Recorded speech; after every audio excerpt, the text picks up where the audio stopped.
Welcome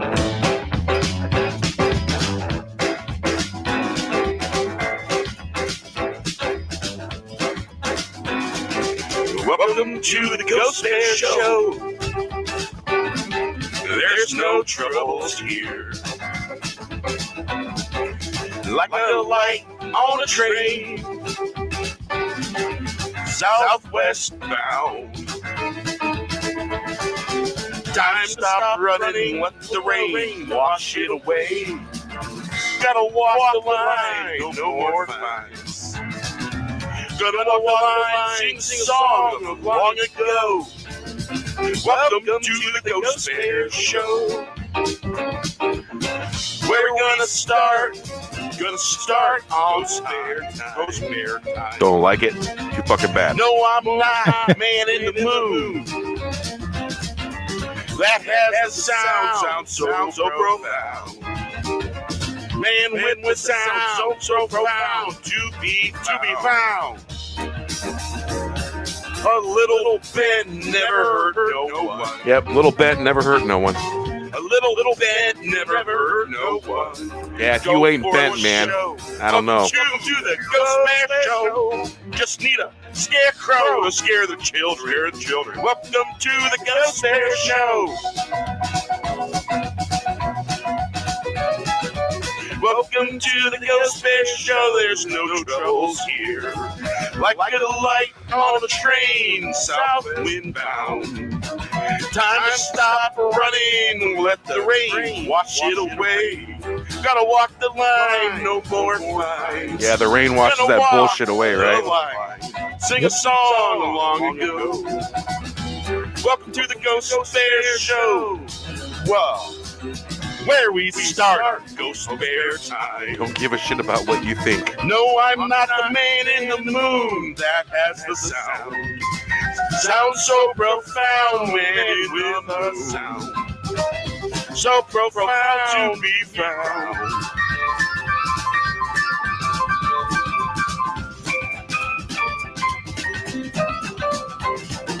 A little bit never hurt no one. Go for the show. Welcome to the Ghost Bear Show. Just need a scarecrow to scare the children. Welcome to the Ghost Bear Show. Welcome to. Whoa. Welcome to the Ghost Bear Show, everyone. It's like, what the hell did I touch? Sounds like a pro DJ there, man. Hey, I didn't touch anything. I clicked on the dial. You seen that? We'll just call that meant to be. Yeah, it's a good segue. This has a good groove to it. Yes, it does. The wind, call in the wind, feel the wind, wandering around the world, round the world. A rapid cut, RR says. Shine on the land in the trees. Well, if you please. Let's do it justice. It didn't start at the beginning. Dark winter, no more calling on the gods of old. Stand in the white light, all in the night. You ready to ride? I hear the sound. Call to ride forth. Bring the wind, bring the light. Call the wind, call in the wind, feel the wind, wandering around the world, round the world, dark of day, night like today, shine on the land in the trees, if you please. Four corners where the wind dwell, in the dark of day, night day, cast on the wind, let the sun shine. Feel the wind, you hear who's calling, the wind finder. Call the elemental, bring the green of the earth, dark winter no more. Calling of the gods of old. Dark winter no more. in the white light. Call in the nights, be ready to ride. I hear the sound, call to ride. Come forth, bring the wind, bring the light.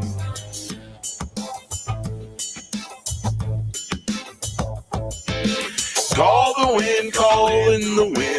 Feel the wind wandering around the world. Dark of day, night to day. Shine on the wind in the trees, if you please. Four corners where the wind dwells, dark of day. Night to day, cast on the wind, let the sun shine. Feel the wind, do you hear who is calling? The windfinder, call the elemental. Bring the green of the earth. Dark winter, no more. Dark winter, no more. Calling on the gods of old. Stand in the white light. Stand in the white light. Call the night. Ready to ride. The horn's been sounded. Come forth, bring the wind, bring the light. Dark winter, no more. Hey, you'll find that song below. In the info below, linked below. Yeah, that was weird, man. Ghost Bear Show was playing, and I clicked the wheel for the speed and for the aspect ratio. Because, when I'm sharing it, I make sure that it's not on 4K because it's 4K video. Mm-hmm. And so at 480p, sounds halfway decent, plays nice. And not too much on the bandwidth, But yeah, man, that was just like, I clicked that wheel and it was like weird, man. One of those things, man, one of those little glitches. It's like, okay, how did that happen? Try to understand it. It might hurt your brain a little. Yeah, there's a lot that's hurting my brain these days. Yeah, there's a lot of well, without being political, we'll just say there's a lot of fucked up bullshit out there, and it needs to fucking end and stop. Put it that way. Yep. Well, we're not here to talk about that bullshit. How about that Mandalorian? Yes, Mandalorian. So I made a video earlier, and season 1, episode 5. I watched it, and it was minutes after that I just like the jingle of the walking feet. It's like, okay, and it's like back, okay. I immediately thought Boba Fett. I'm like, all right, go back to Empire Strikes Back where he's walking with Han Solo in carbonite, and it's got that spur sounding walk, ching, ching, ching. And I noticed that, and so I made a video immediately. I had the video uploaded by 3 a.m. on the 6th. Mm-hmm. And it took me about an hour and a half or so to make the video. It was real fast, man. It was a good video for real fast. And I used my phone to make that video and got it out there, And so they revealed Boba Fett in the first time that he appeared at the end when they were killing the Krayt Dragon. Uh-huh. And it still could have been Moff Gideon in episode 5 that walked up with the spurs. But the only problem with that is on the season finale when Moff Gideon's shooting that building and all that, when he walked up, there was no jingle to his walk. Yeah. And I'm thinking about these things, And okay, it's like, well, it could be, but maybe not. And so we find out in this episode, no, it's not. Definitely it's Boba Fett. because Shan's character, played by Min Na Wen, was saved by Boba Fett. Yep. And so her character didn't die. We see her character in this episode.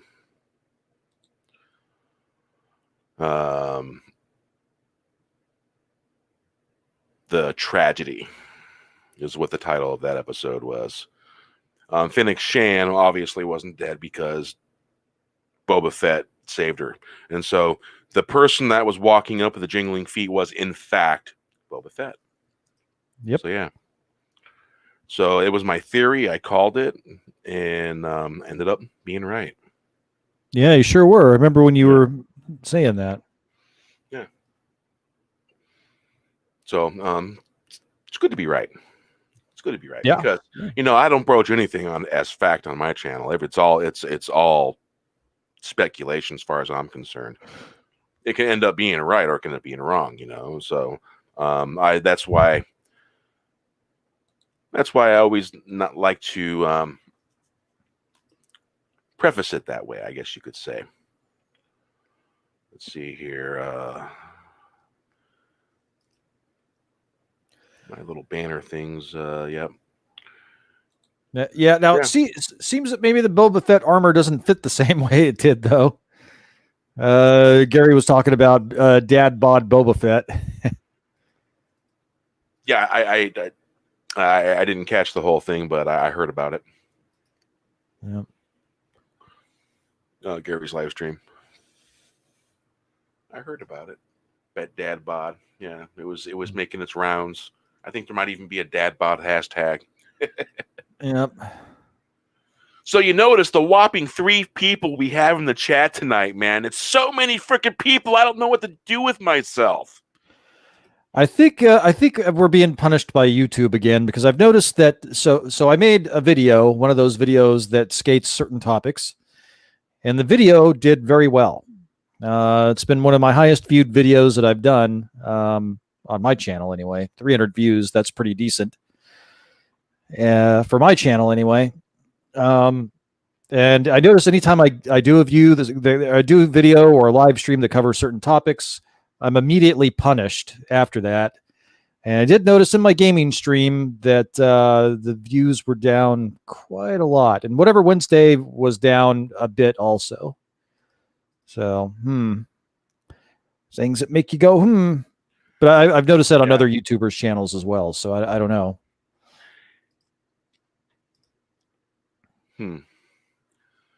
So yeah, things are funny. You know what I'm saying?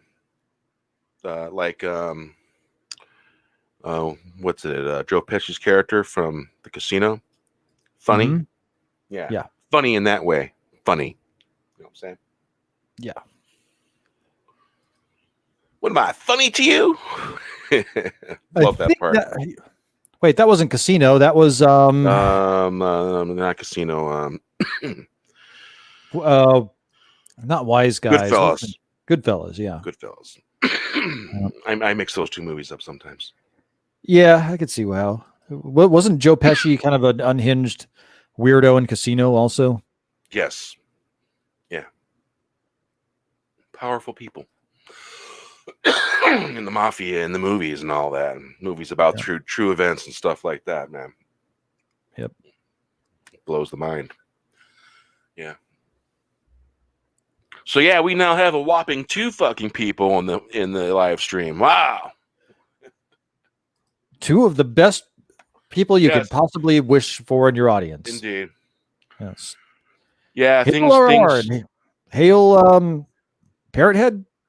Hail R, Hail Parrot Head, and let's see, Yeti Cast was in there. How you doing, man? Hail Yeti Cast. Yeah, I notice when I get punished, usually I'll have like really weird numbers like that on a live stream. I think they're doing preemptive punishing right now, though, given the circumstances in the world and our country.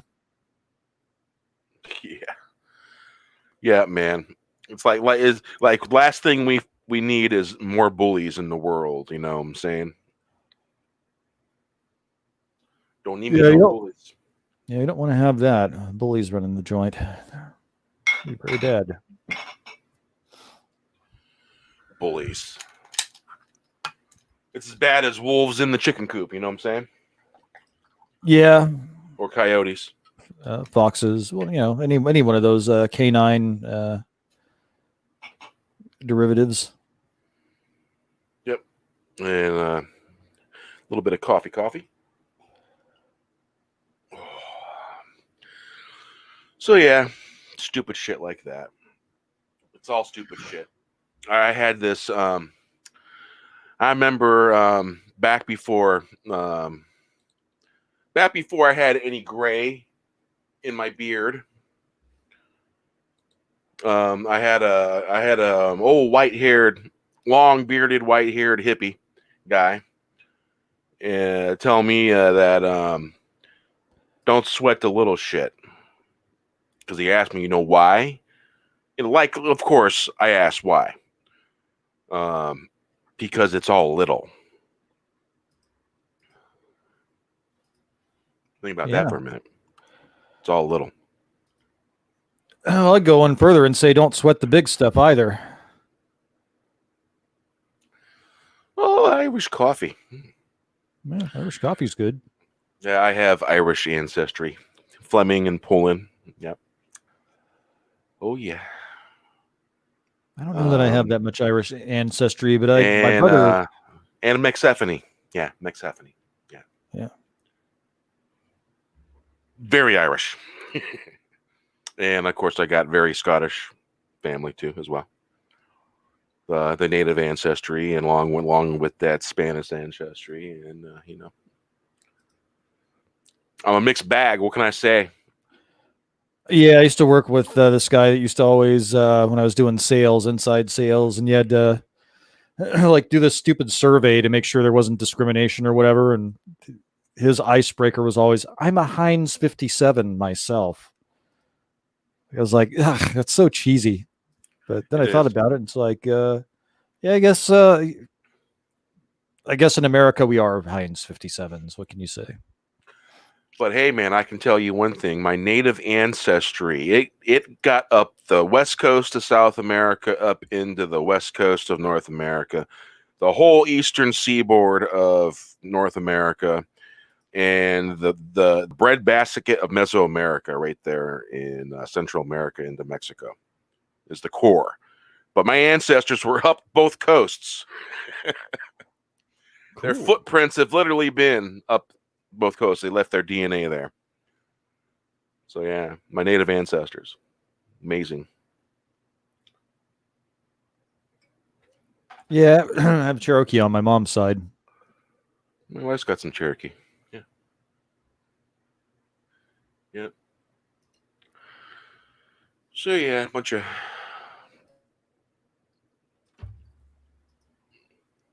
Oh yeah, everyone's mixed to agree. For sure. Yeah, genetic issues and other issues, mental issues, I would argue.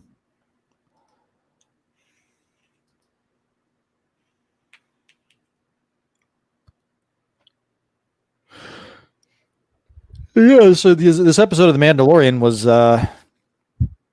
it was good, but I see here's I hear, people are giving it really high scores.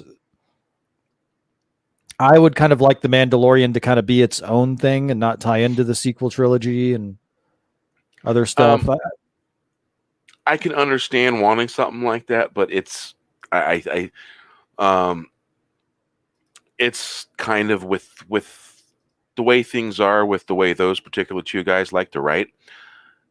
I think it's probably a unreasonable expectation at this point. And the counterbalance that is, one would hope if they do stuff like that, they do it well. They make the delivery, and there's a lot of things. I like this episode. Would I give this episode a 7 or an 8? Maybe not. Maybe a 6.5, maybe. But I kind of I liked how they found the planet and they landed all that stuff. And we know they're being tracked because their plant they had on the planet where the guild was at, and when they fixed his ship up, one of those guys put a tracker in his ship. Yeah. And so we know that much. And so we know they're being tracked. We know why those two, what were those, little troop landers? Small troop landers or something? Yeah. And again, those troop landers looked very much like the ones that were used in the sequel trilogy. Yeah, they did, didn't they? Mm-hmm.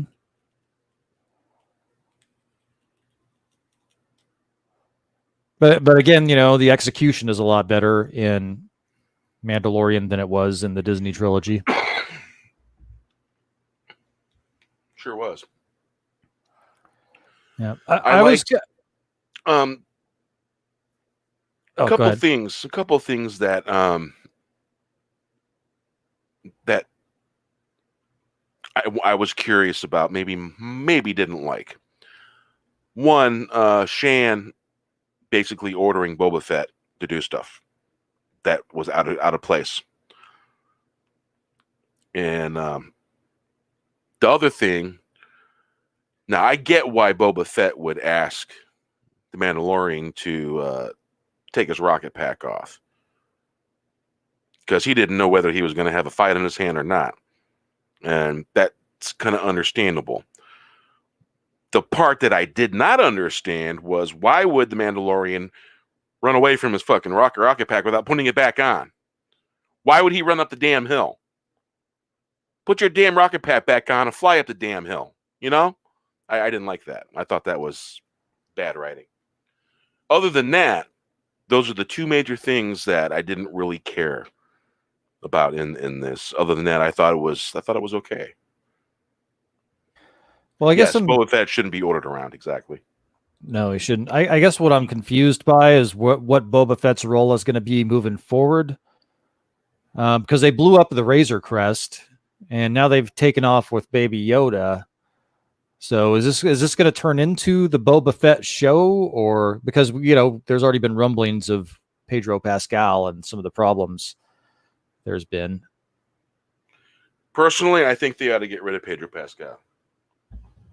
And they ought to get someone who's going to work well with others, who wants to be there and work with other people and all that. Yeah, it's a good point.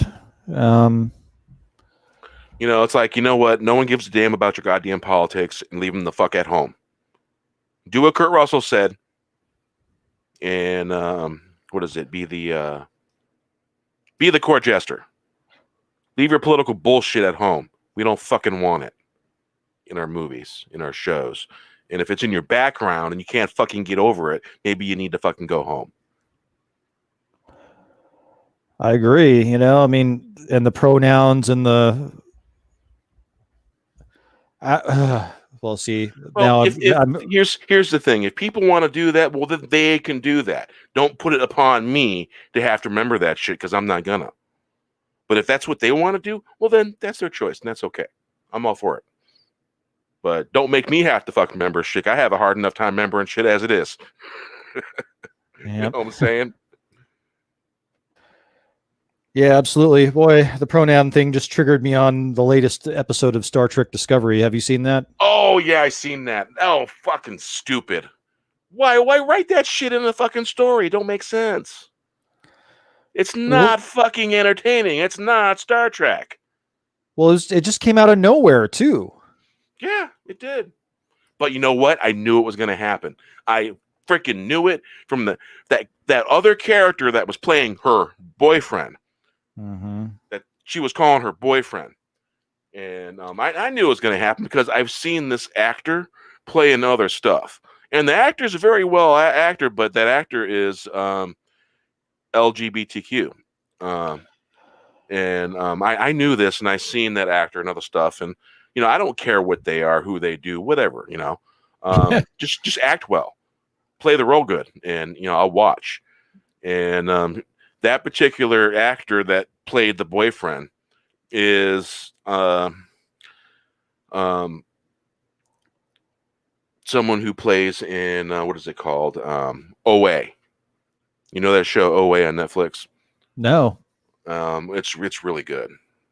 It's about interdimensional travel from your person to your mirror image person. And That sounds like something I could really get into. oh, dude, it's good. I just finished it up, man. It's like mind candy, man. So basically what happens is this scientist figured out that you could travel between dimensions. So your soul, your persona would leave your body and go to your counterpart in the next universe. And basically what they were saying is, and it was people that were having near-death experiences also. That's interesting. Yeah. And it's got Jason Isaacs playing in it. Man, he's great. Yes, that's what hooked me. I'm like, Jason Isaacs in this? I gotta check it out. And yes, I would like to see Jason Isaacs play Thrawn. If they're gonna be a Thrawn, they've already used his image on the cover of a book. You know this? I did not. Well, the Thrawn image on one of the Thrawn books looks like Jason Isaacs. And it looks good. And I'm like, and he's got that voice, that deep voice, you know. And I would like to see that. Yeah, I'm on board for that. Yeah, and I got a feeling it's going to show up in The Mandalorian. Oh, for sure. You know he is. So yeah, on that pronoun thing, it's like, okay, it didn't serve the story in any way whatsoever. I mean, I don't mind if you put it in there, you know, if you have an alien that maybe has a different biology, but it was just, it was about as subtle as having an anvil dropped on your head. Go ahead. They need to give Mercedes Lackey a call and say, hey, can you teach us how to write a story about LGBTQ folks? They're not going to like the answers they get from her because she writes real stories. Yeah. And what's really cool is when you're reading that story, you don't care who they are because that's not what the damn story's about. It's not about who they like. There's a story that's going on where they're doing stuff. Magic's happening. Lasers are happening, you know? Ships are exploding. Dialogue's being said. There's no room for that kind of crap. You know, you have a romantic moment and it's fucking brief because it's not part of the story. It's just a quick filler. It gives the story a little enhancement. Shows characters have emotion and they can emote to one another. Exactly. You know, if I'm just like thinking back to elementary school and junior high school and we had to write short stories. And if I would have turned in something that was like a script for Star Trek Discovery, I would have gotten an F on that. It really is like elementary school, junior high school level, really bad. Like a 7th grade English teacher would flunk someone if they pumped out that kind of stuff. Yeah, I'm probably a little more open to having Boba Fett in there, but I will be critical as to how they do it with the story. Now, this episode, I noticed that Boba Fett didn't exactly outshine. He was, and from the stories that I remember about Boba Fett in the written EU, he worked as a team with other people, and he was able to work as a team. And so when you're a mercenary, you're an assassin, and you work in a guild, you work with other people that you can work with. You learn to work together.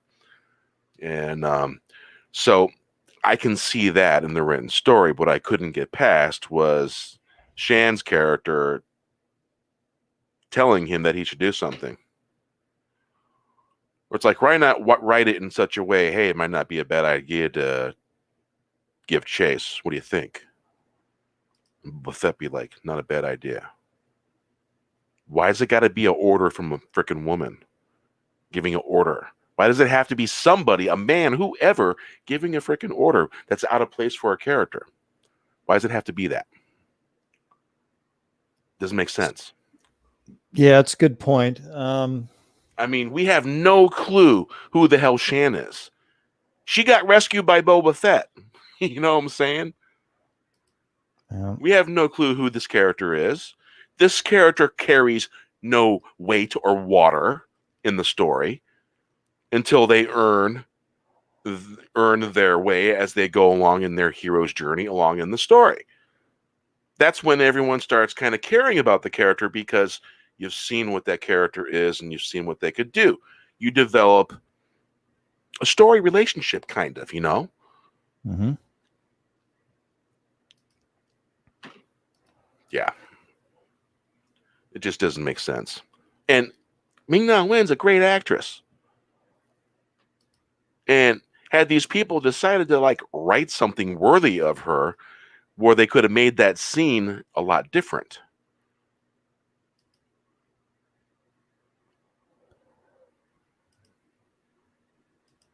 Yeah.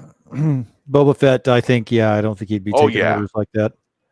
Darth Vader was going to kill Boba Fett. And Boba Fett went after him. And he still did business with Darth Vader. He earned Vader's respect. He was not willing to stand down unless it was worth his while to get paid. Yeah, man. So yeah, I liked the beginning where they got there. I liked when Grogu was set on top of the stone, how immediately there was a reaction. I don't think there's ever been an instance quite like that in the EU. There may have been similar, but not quite like this. I thought it was a little bit different. And I found it interesting that the Mandalorian couldn't get to him. He's thrown when he tried to get to him. Yeah. And he does it 3 times. I like that too. I thought that was I thought it was interesting that he was able to activate the seer stone or whatever it was as quickly as he did. I'm kind of curious to see where it's going to go. Bill Burr is supposed to be coming back, so that should be interesting. And Cara Dune is coming back. And she's now an official marshal. Badge carrying for the New Republic. Yeah. Wow. Yeah, Cara Dune,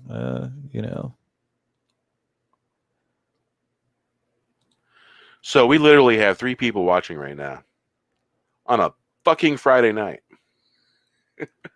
Yeah, I'm not a conspiracy. Oh, wait, I am. But we're being something's up. YouTube is not liking something. I think it's a little more than that, maybe. Yeah, a little more than that. Remember, folks, you should always read the info on my videos. You will see some key things that I live by. Oh yeah. So yeah, I if it wasn't for Boba Fett being ordered around and the mere fact that that one other scene I didn't really care for. Am I now? Yeah, I don't think it's YouTube I'm being ghosted by, eh? Yeah, oh, fuck it, man. I don't give a shit. I do my thing. I do things my way. That's how I do it. And I have a very big volume for Silence is Golden. Yeah. Yeah. So, yeah. What song would you think most represents how I do things my way in my 30 songs that I have?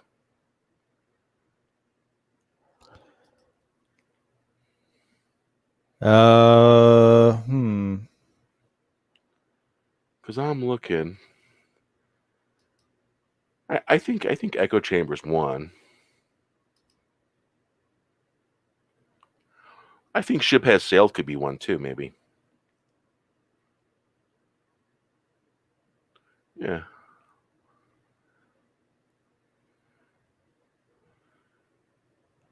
Crazy Clown World, maybe. Yes. Yes. Yeah, for sure. So, all right, let's bring this up a little.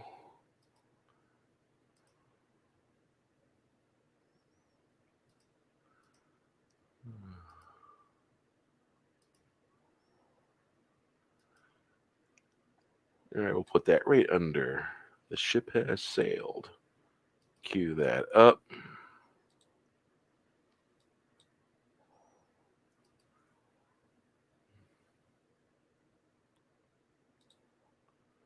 All right. So yeah, I just as I was waiting for the Mandalorian episode to show up, and I just got done watching the chapter 13, and so I went into CBS All Access and I watched the new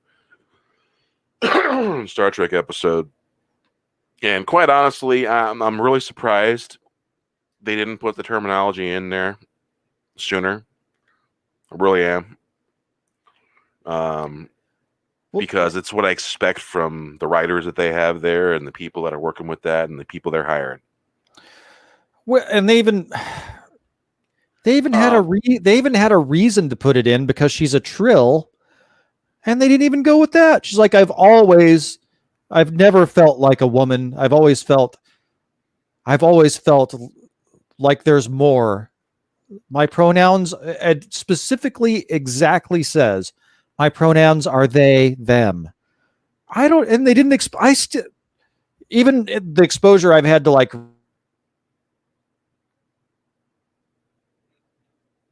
You're robotic. Or am I robotic? Life and Twitter. I still don't know what the fuck are they. Am I roboting? Yeah, it sounded like it. Hey, was Wes roboting or was I? That'd be weird if neither one of us were roboting. Yeah. I'm looking at the preview. Repeat what you just said. Okay. You faded out. All right. So they had because she's a Trill, they could have used that as the basis on her using the pronouns they, them. But they didn't do that. She said, oh, I've always felt this way. I've never felt like a her. And then she goes right up to the camera and she goes, my pronouns are they, them. And I'm like, what? Oh, and she got in her superior's face, no less. Yeah. Oh, I was roboting. I mean, granted, she's on what do you call it? Loan from the Earth Alliance. Yeah, Earth Alliance. Yeah. So, but I mean, here's the thing. Even with my exposure to Twitter and articles I've read, I still don't know what the fuck a they them is. Okay, I don't know what that is, and they didn't explain it in the show. You know what my English teacher would say? Incorrect grammar. Incorrect. And a psychology person might say multiple personality disorder. Psychologists might say that. Psychologists might say, yeah, you need some lithium.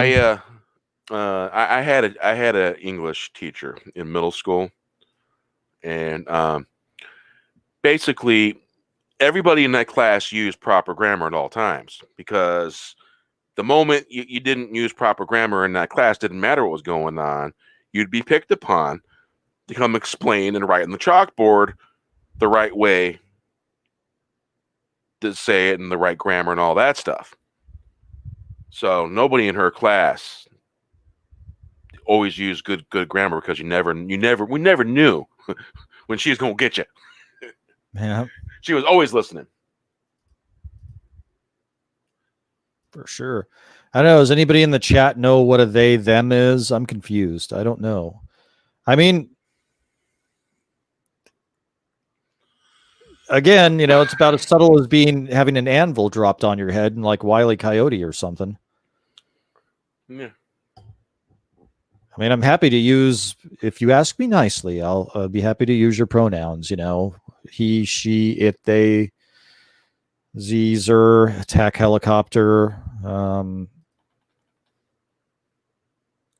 Goya beans, whatever, Right.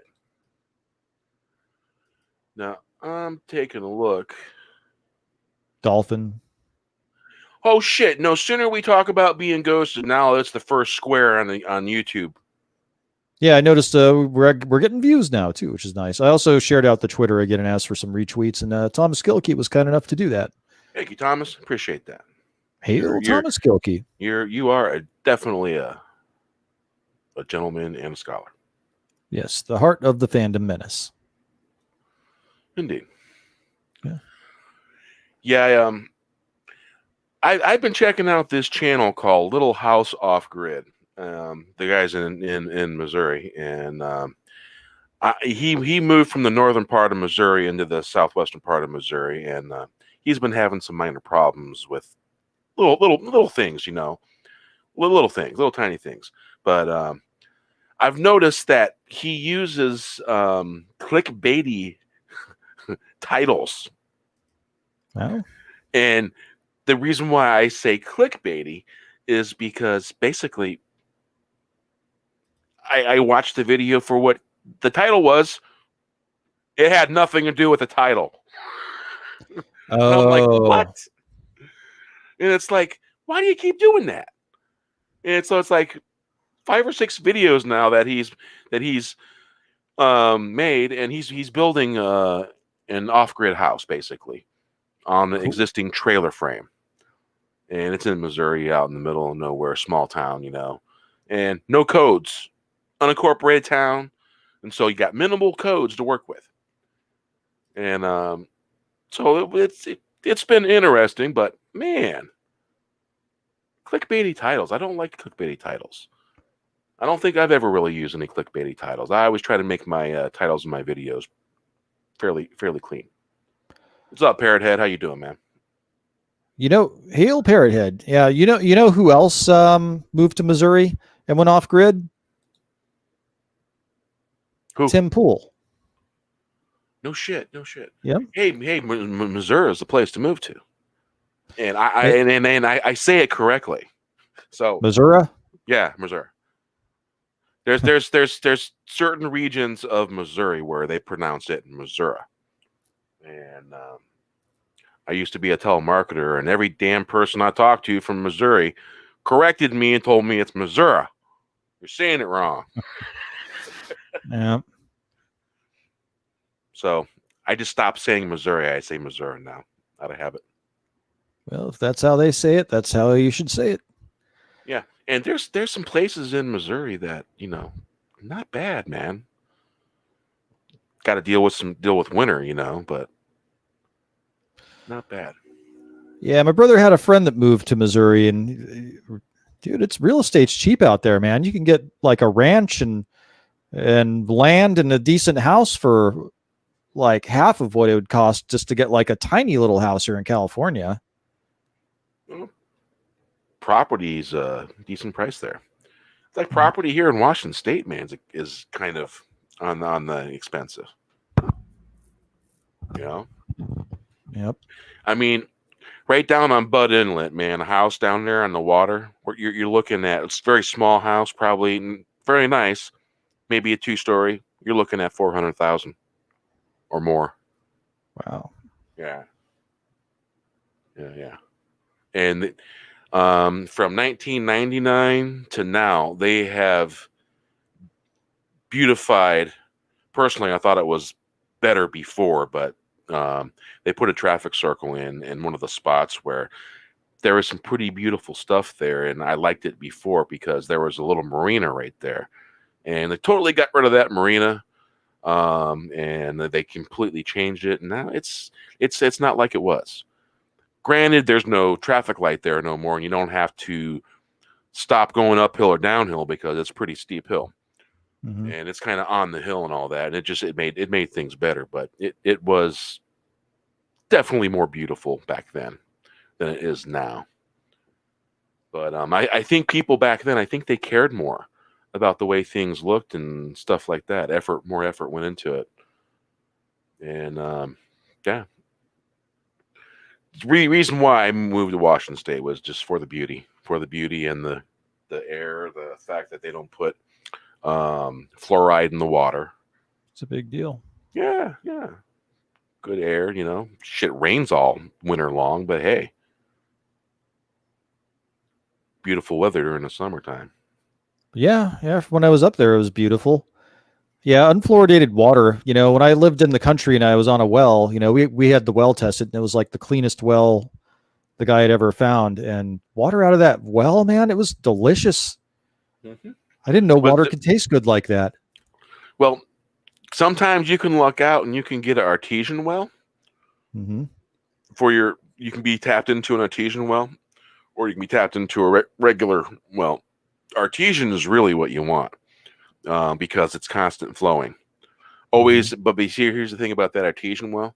It's always a good idea to have a backup well put in, just in case, because artesian wells sometimes go dry. Yeah. Well, you know, wells, depending on how deep it's drilled, they can go dry. We had our drought. Wells were going dry because they weren't drilled deep enough. Yeah, you got to make sure you have a good deep well. Yep, for sure. And get it tested once a year. That's another thing that happens in droughts is because the water table gets lower. What usually when you have like arsenic levels that are really low, that concentration of arsenic gets a lot higher. But really? You can buy, yeah, because there's less water than it leaches in from the minerals into the water. But you can get those undermount reverse osmosis filters just for the drinking part of it for like $250. It's really inexpensive. In fact, you should probably if you're on water that has fluoride, probably not a bad investment. But I mean, your skin still absorbs it, which is unfortunate if you're doing a shower.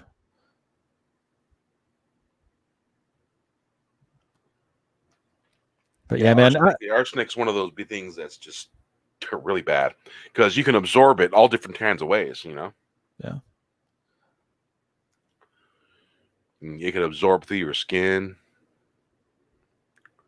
in heavy concentrations. If it's in water and it's concentrated. Mm-hmm. Yeah. Well, I mean, I was talking like slightly above double what the recommended dosage is, and what's double of the current recommended dosage used to be what the recommended upper limit was. So, you know. Wow. Yeah, you live out in the country and you have a well, you learn a lot of that about that stuff. Because you really have to. Honestly, I think everybody should get their water tested. I mean, especially with what's happening with Flint and all that, and all the old pipes. Probably not a bad idea. Well, the benefit to living out west, stuff isn't as old. Yeah. Yeah. Most everything is fairly decent. And Washington State, Oregon, and California, California being the strictest environmental safety laws with water and stuff like that. Well, I was shocked to learn that my hometown of Sacramento, they actually had, get this, wooden sewage pipes. Wooden. And they had to go and tear the streets up to replace all the sewage pipes. I was like, I didn't even know that could be a thing. What? Yeah. How old was it? Very old. Probably dates from the 19 teens to the 1920s.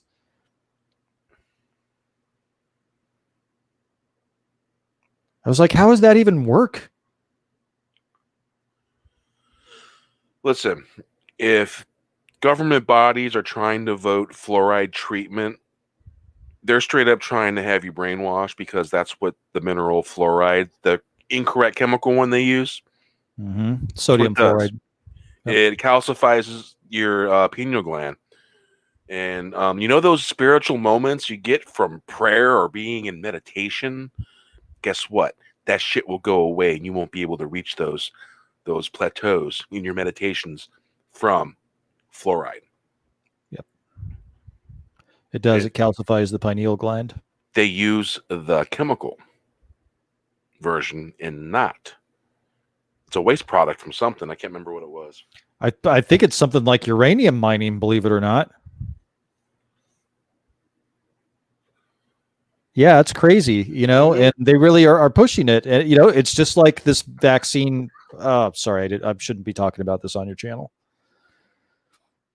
Oh, no, we can talk about vaccines. Oh, all right. Well, I ain't get one. It's just like the intravenous, preventative measure that they want to give everyone for something that has a 99% recovery rate. It's like, that doesn't make sense. A Pfizer scientist came out and said it was idiotic. It is. That's what he said. Honestly, if you're talking about vaccination, polio, the MMR and the DTaP is probably all you really need. Honestly. I would argue that you probably don't even need the MMR, probably just polio and DTaP. And they try, they try and put you into the anti-preventative intravenous medicine camp versus the, pro. And there's a lot of shades of gray in there. There's over intravenous preventative medicine treating, there's a middle ground there somewhere. Oh, wow. What's this? A lady that took beer bug vax treatment said it took God out of her. Wow. Did she explain that? Well, I mean, if you go back to the last time we had a wide scale treatment like that, preventative treatment, in 1976, when they had the swine flu, you had lots of people that ended up with like mental disorders as a reaction to the preventative measures that were taken. I mean, it was a big deal. And then some people that ended up, with other really horrible side effects because it was rushed out. And that's not even, we're not even getting into some of the other stuff that could show up in there due to agendas of certain folks. I mean, it seems like they're trying to make this mandatory. They're trying to make it to where you won't be able to fly on a plane without it. It's ridiculous. I don't fly on planes anyway. Well, I mean, I don't now, but there may be a point in my life where I may need to. I mean, I guess what you can do is find an independent that has like a prop plane and charter a flight that way. Believe it or not, I mean, it would be probably more expensive than flying commercial, but some of those guys are hobbyists, and if you can find one going the way that you want to go, you could probably go that way. Hail Cavateño Che. Welcome, my friend. Good to see you. Hail. Let's see here. All right, we ended up turning this into, one of the conspiracy or conspiracy shows. A pyre is another word for fire. Fire. She said she couldn't feel God's presence after taking the vax. She felt alone. Well, all right.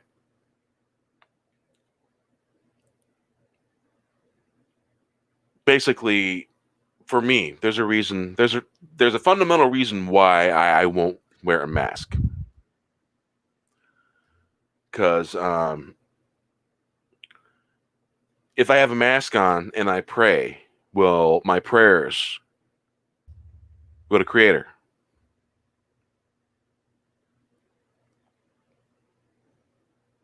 If my breath becomes prayer when I pray. If I have a mask on, will my prayer go to Creator? Theoretically, the answer is no. It's interesting that you use The breath of life. yeah, it's It's Numa. what I believe. It's what I believe in. And, yeah, Tool has a song called Numa about breathing life, the breath of life. Yeah, because I walk Red Road, you know. I don't talk about it very often. And the reason why I'm talking about the prayer and the breath thing is because it's a fairly simple thing, and I'm not really revealing any ceremonies I've learned, and it's respectful. But yeah, to me, wearing a mask, that's a no bueno. No bueno. Because I can there's certain ceremonies when we pray, we make our breath visible. And when our breath becomes visible in that prayer, you know, how can that happen with a mask on? It can't. Well, that's one of the things they've done in California here that's really disturbing is that for children to attend school, there used to be a religious exemption, and California said no more religious exemption. And so what they're probably going to do with this, coof situation is probably do the same thing and say no religious exemption. You can also say in a creative way, it's like, no, I don't want foreign RNA in my body, and you have a right to refuse because there's foreign RNA in the vaccinations. Yep. It's just you have to refuse them in a scientific way that they can't fight. If you don't want to have any kind of manipulated RNAs from other stuff, you just tell them, I don't want that. You ask them for the ingredients. What are the ingredients? You tell me what they are, and I'll tell you if I want that in my body.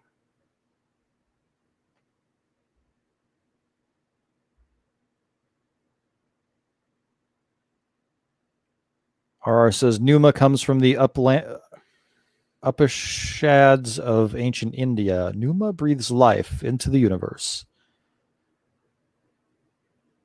Interesting. I'll have to look more into that. RR, before it even gets to this, you know what will happen. Before it gets to that, you know damn well what'll happen. We all know what'll happen.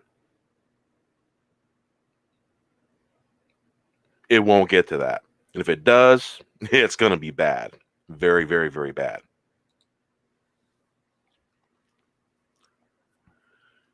Yeah, that's pretty cool. Yeah, it is. And it's interesting that the pronunciation is the same, but if you look at it in Greek, it's spelled differently. I always find that interesting.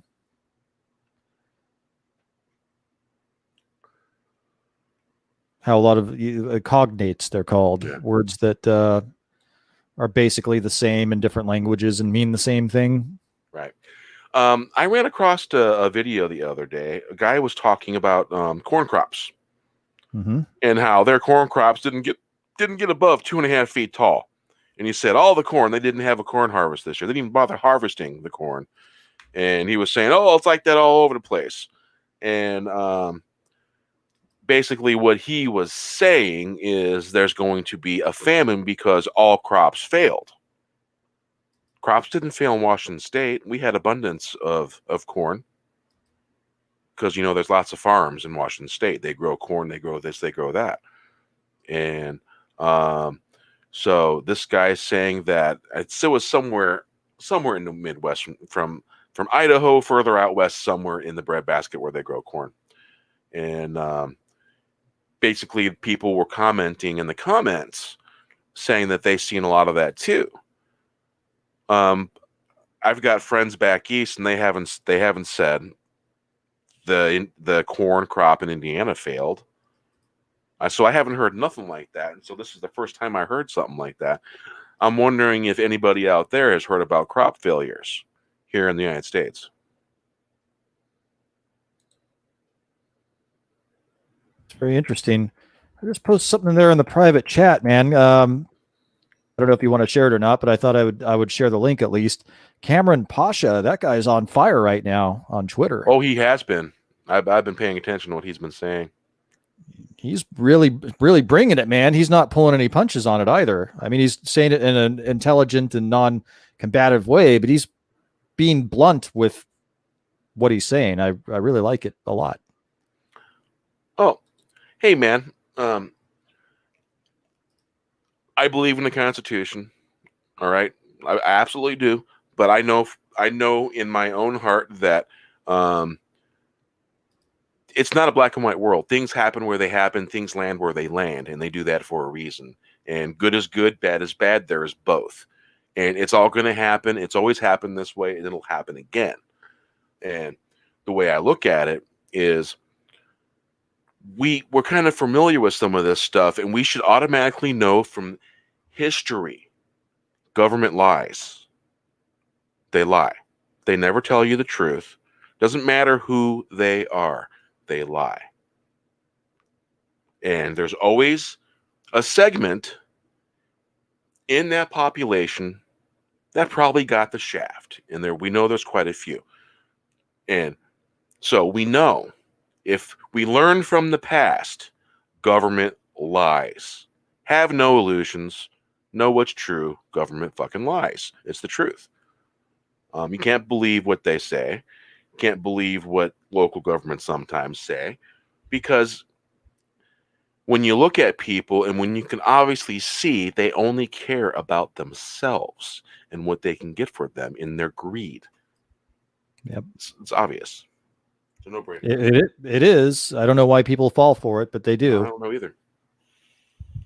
It's the same thing with stories and script writers and the way things are being going in TV shows.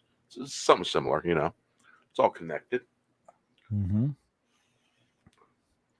Well, see, that's another thing that about Star Trek Discovery. That one of those things that makes me go, And see, there's so much wrong with it, and so much I wanted to point out. I haven't really done a review of either of those last two episodes, but I'll give my thoughts here. So there's a point where in the episode before the one I think that we watched together, with Michael Burnham's mom, right? Well, right. The Vulcan lady, and I didn't catch it at the time, but I thought about it, and she's like, the needs of the many no longer, the needs of the few outweigh the needs of the many, and I was like, I caught that. I was like, wait a second, is she making the case for elitism here? Are these people rubbing it in our face that they're elitists? And because I don't think what they're talking about are these marginalized groups that they seem to be talking about. And especially when you take that in combination with that episode where they had the Lou Wasserman guy.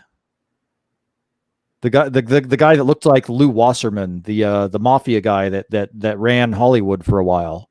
Right.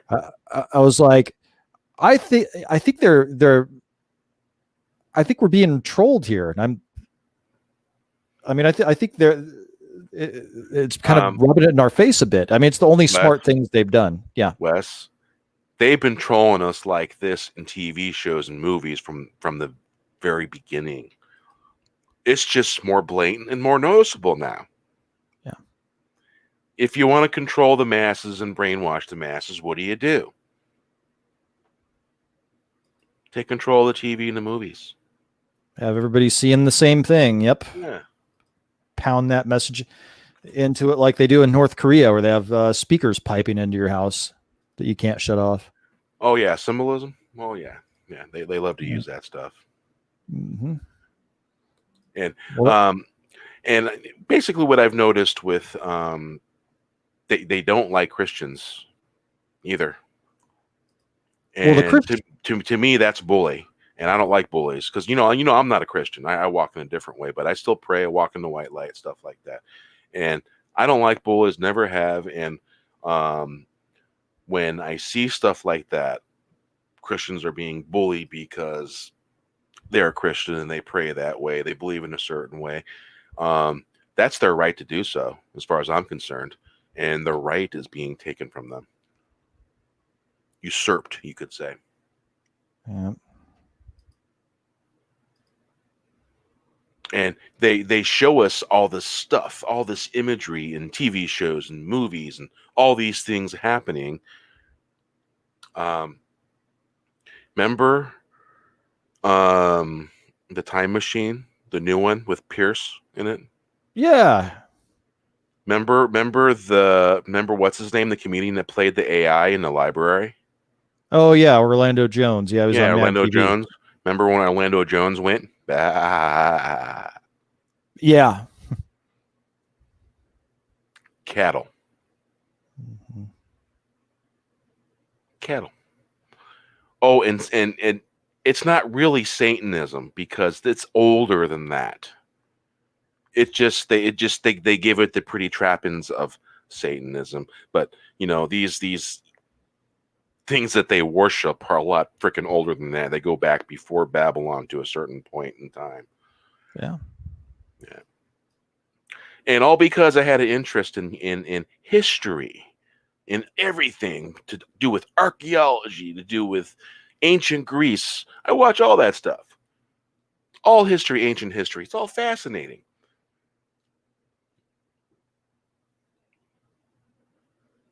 And there's a lot of good stuff out there on YouTube when it comes to history, videos about history, stuff like that, archaeology, historical archaeology, all that stuff, man. It's just fascinating. Yeah, And it really is. I've always had a natural dislike of I wouldn't say, I would say anything that's dark, that walks in darkness. I've always disliked that from the time I was very young. And I know what it is. I've always had a sensitivity to it. I know what it is, and I know when it's time to go now. It's time to not be here no more. To leave that spot. I've always had that really good instinct. Yeah, I've had that. I know what the feeling that you're talking about. I've had it a few Mhm. times too, and then you'll find out that something bad happened there later. Yeah. Oh, and there's a reason. Ever notice that sometimes every now and then, for me, I may procrastinate just a little bit, and it's kind of weird when it happens. Then when I finally get to where I'm going, I noticed, I'm like, oh, there's an accident right there. And I start doing the math in my head. Well, if I would have left about 20 minutes ago, holy shit, I'd be right in that accident.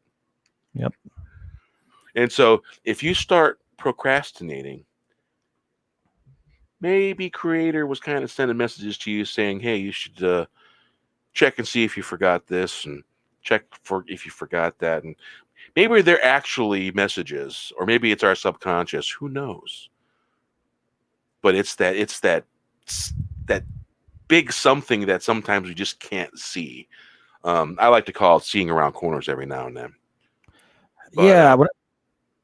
it saved my ass. I got to tell you that.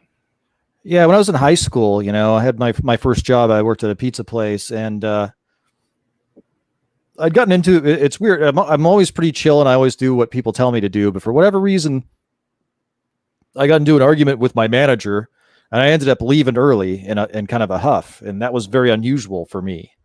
And like 10 minutes after I left, the place got robbed. So Wow. that was I kind of feel like those kinds of forces were at work for that incident. Yeah. That maybe that happened for a reason, and that I reacted that way for a reason. Like, the subconscious, or that little whisper that you get, that tells you, oh, you maybe we've got to get out of here. Yeah. Well, you see, there's gods and goddesses that come from. I use that as a generic term, just so you know, that come from the white light and the black light. The bad things live in the black light. The good things live in the white light. And and all the ancient the Celtic gods and goddesses and the Norse gods, the majority of those they come from the white light. And there's ones that are exactly in the center, and those were the ones that were goddesses of war and stuff like that. My birthday is literally Morgaine Day. I was born on the Raven Goddess Day. Kind of interesting, cool in all itself. Because her symbol is the raven, and the raven in native ways and in Celtic ways is interesting to me. Very much so. Yeah. So, and there's lots of lore, and sometimes you can write really, really cool songs. Yeah, absolutely. And sometimes, if it's one of them songs that's a little special in a good way, in a bardic energy kind of way, sometimes it can ask for help. They put it simply. Yeah. It's sort of like, all right, you know how you know that the Grateful Dead have a song that's called "Help on the Way." I did not know that. Good Yeah. night, Parrot Head. Good night, Parrot Head. Well, they have a song that's called "Help on the Way," and it's been driving me nuts because I keep in Vice President Pence press briefings. He keeps saying "Help on the Way," and I'm like, why are you quoting Grateful Dead terminology? Well, I think he It's used to like- be. I think he used to be a disc jockey or have a radio show, didn't he? I don't know, but he was a Republican governor of Indiana, and Indiana is kind of like a hardcore Republican state mostly. And he was very, very, very like that, cut and dry. And he keeps, and when he started saying it, I started hearing other people say it too. Help's on the way. And I'm like, what are these people freaking tapping into? It's an energy, man.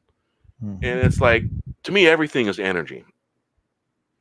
And the Grateful Dead song "Help on the Way," it's literally about help on the way. It's one of those miraculous situations that goes a certain direction, and boom, you're out of that bad situation. Help was on the way, and you were helped, and you're out of there. That's that kind of thing. Oh yeah, back in those days, I was basically I was not really partaking back in those days in my early 20s. I was traveling around the country, following the Grateful Dead, doing this, doing that, living a pretty free lifestyle.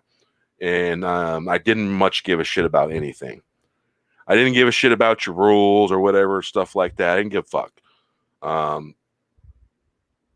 And I didn't really associate with people that didn't follow the dead or people of similar mind. And if you didn't, I didn't associate with you at all. And that's the way it was for years. And of course, everybody grows up, everyone gets older, gets wiser and stuff like that, and learn different things. And that's me in a nutshell.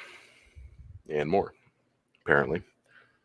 But yeah, it just was blowing my mind that I keep hearing these guys quoting "Help's on the way." I started hearing it everywhere. And because what I do is I'll watch a day of news and stuff for a day. And then my rule is 4 days, no news, no nothing but cool YouTube videos and stuff like that. Planets or whatever, TV shows.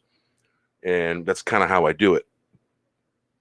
Because I had a mentor one time tell me that if you do nothing but watch news all the time, all the dramas and all the traumas that the news is telling you about, it's going to make your life miserable.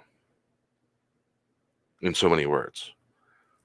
And so I took that to heart. And so that's what I do. 1 day of news, 4 days no news. Unless it's the title of something I just happened to notice,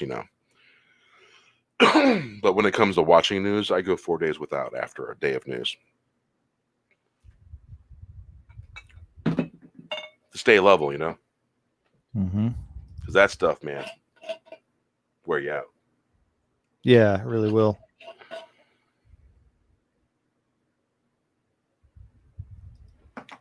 You know what? That very well may be. It's possible. Because the saying, we're everywhere. Yeah. So, all right, let's have a little song.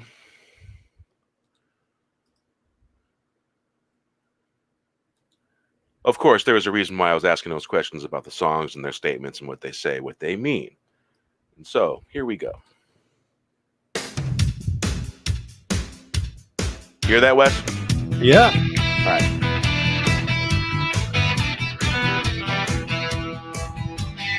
Words from the wise old wizard, friends till the end.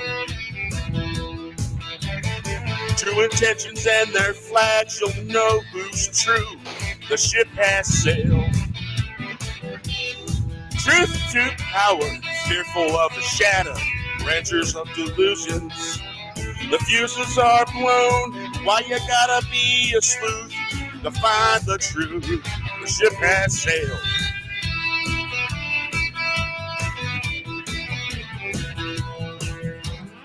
Record playing like a broken record, using too much power, never leads to truth.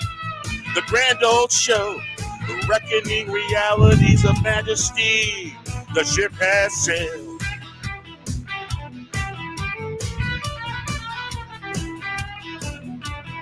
Words from the wise old wizard, friends till the end.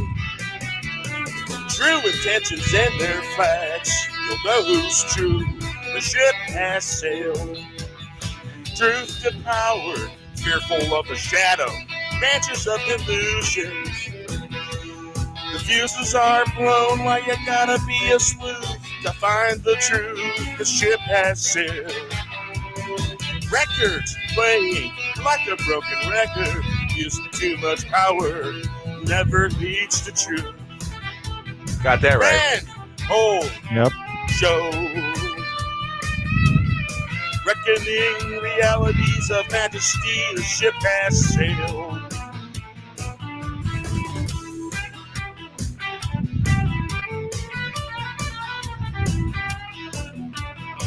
Words from the wise old wizard, friends till the end. True intentions in their flags, you'll know who's true. The ship has sailed. Words from the wise old wizard, our friends till the end. True intentions and their flags, you'll know who's true. The ship has sailed. Truth to power, fearful of the shadows, ranchers of delusions. The fuses are blown, why you gotta be a sleuth to find the truth. The ship has sailed.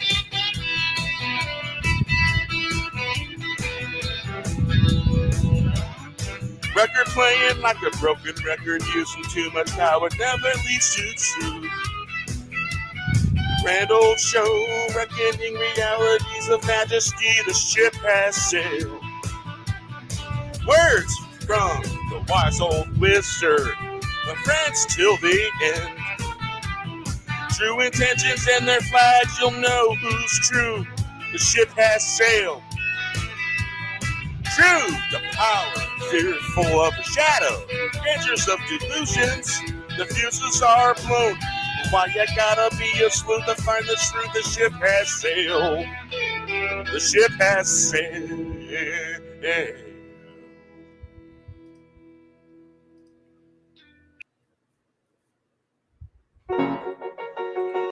Crazy Clown World here in a minute. We'll have a little chit chat now. All right. Yeah, ship has sailed, man. A lot of meaning in that. Oh, yeah. A lot of meaning. But it's very eloquent in the way that it says it. I'd like to think. I think so. Yeah. And you know that 99% of my views are coming from my songs? No. I was looking at analytics a couple weeks ago. Or maybe a week ago or less. And 99% of my views are coming from my my playlist, my Ghost Bear music playlist.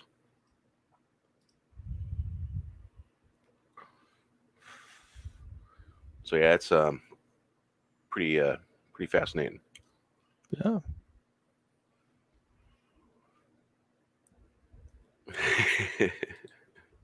I'm not surprised. Yeah, man. There's some. I gotta say, man. There is some crazy ass fucking energy going on right now. Yeah, I'm feeling it myself. And I used to think at one point in time that the Grateful Dead used to be a good counterbalance. It used to counterbalance that kind of energy, planet wide, because it's a phenomenon. You know what I'm saying? Taps into something, and their Bob Weir is playing now as Dead and Company with original members of the band, and with some new members as Dead and Company, and I don't think they're doing their job. I don't think they're getting it done, because we need the hope givers in the world.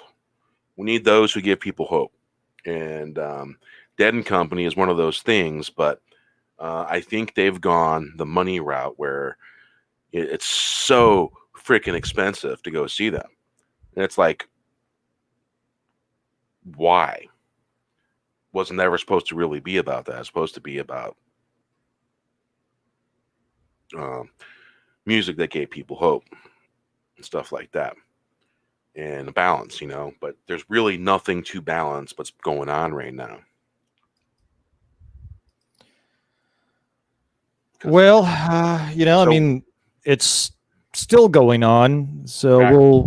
we'll see what happens. I mean, we had a major breakthrough, in the South. I think that's changed a lot of people's opinion for public opinion, and for some of the people that may have been skeptics, it seems to be changing some opinions. So maybe some people in high places where this is ultimately going to end up, those 9 folks that are probably going to end up deciding this. In my experience, I've never been able to really tell anybody anything. I've been able to show them some things here and there, and after they see, well, then it's like, wow, yeah. And so people have to see it for themselves. They have to see whatever it is that they disbelieve. They need to see it with their own eyes. And I think once that happens, they start seeing things with their own eyes. I think things will change, but not until then. I agree. It's just like, just to give an analogy here, the people that are disbelieving things right now. So you have evidence, right? And they're saying, well, that's not evidence. So you have, let's say, the night Helen Kimball was murdered, you have people, 6 people that say that make a sworn statement saying, we saw a one-armed man flee from Helen Kimball's house the night she was found dead. And they're like, well, we didn't see a one-armed, they're like, well, Helen Kimball's dead. We have 6 people swearing they saw a one-armed man run away, but I think Richard Kimball did it. I prove it. And so it's, and then, goes further, and some of those 6 people that saw the one-armed man flee from Helen Kimball's house after she was found dead, they say, I signed a sworn statement under penalty of perjury that I saw a one-armed man flee from Helen Kimball's house. They're like, well, that's just some lady saying something. She's a liar. But if you get a video of a one-armed man murdering Helen Kimball, oh, okay, so the one-armed man, well, I mean, hey, the one-armed man killed Helen Kimball. So, it clearly couldn't have been Richard Kimball. So I think I believe you now. I think I've seen this in a TV show once. Yeah. Doesn't it sound familiar? Yeah. Just like that. Yeah. Yep. Yeah. She. That's how it's gonna be. Yeah. That's how it's gonna be. Yeah. Spoiler alert: the one-armed man dies in the end. What you got to worry about is you got to worry about the man with 6 fingers on each hand. Yeah. What TV show is that from? Do do do do do do do. It's from a movie, right? I was thinking of a TV show, but it could be. Unsure at this point, but yeah, TV show. Oh, okay. TV show. Fairly recent too. I don't know. I was thinking The Princess Bride. That guy was pretty bad. He had 6 fingers. Yeah, that we're talking about a TV show. Oh, okay. Oh, hint. He was the bad guy. And he wanted the extra digit because it made him better at casting spells. Another hint.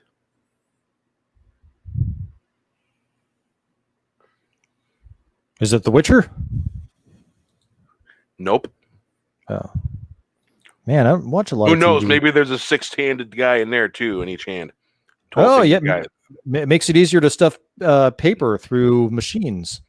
Ooh, yeah. Got to have that extra digit, you know?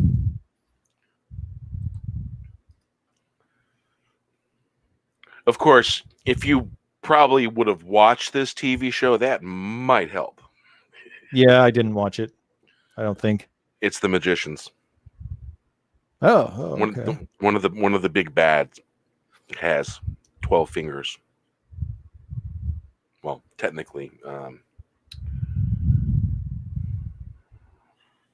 That'd be weird. yeah, technically, was it 2 thumbs and 1 extra digit? Oh shit. Also that he could write faster spells, perform them faster. Yeah. Well, yeah, Cavatinho Che. Yeah, that was the TV show with Helen Kimball. Yeah, on the One-Armed Man. Yeah.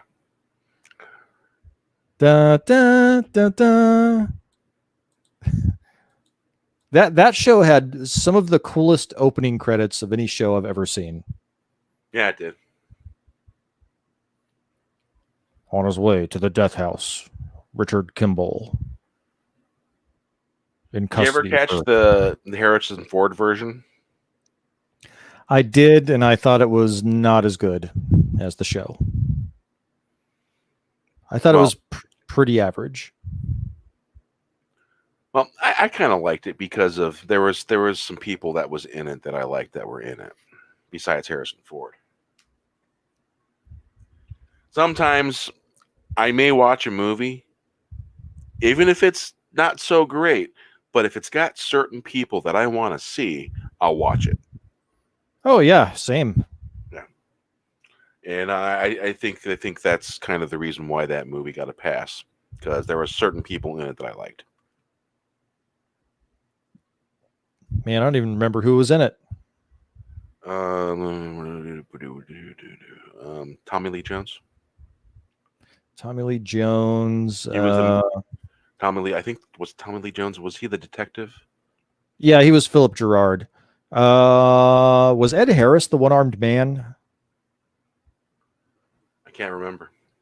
It's been a while since I watched it. Was Annette Bening in that? I'd have to look. Let's see. Now I've got to look it up. Damn it. Movie trivia time. Mm-hmm. While you look that up, let's let this song here play.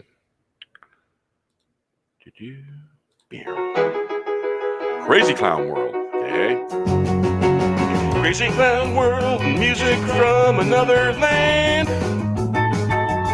Light and sound, surrounded by light. I've got my finger on the pulse.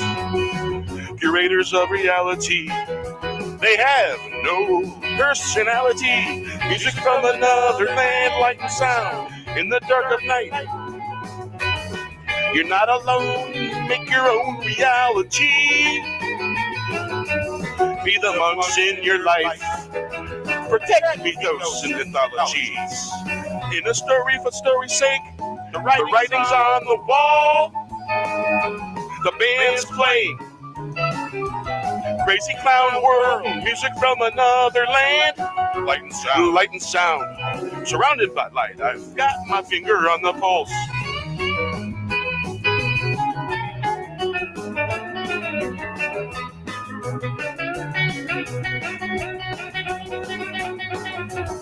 curators of reality, they have no personality. Music from another land, like sound in the dark of the night. You're not alone, make your own reality.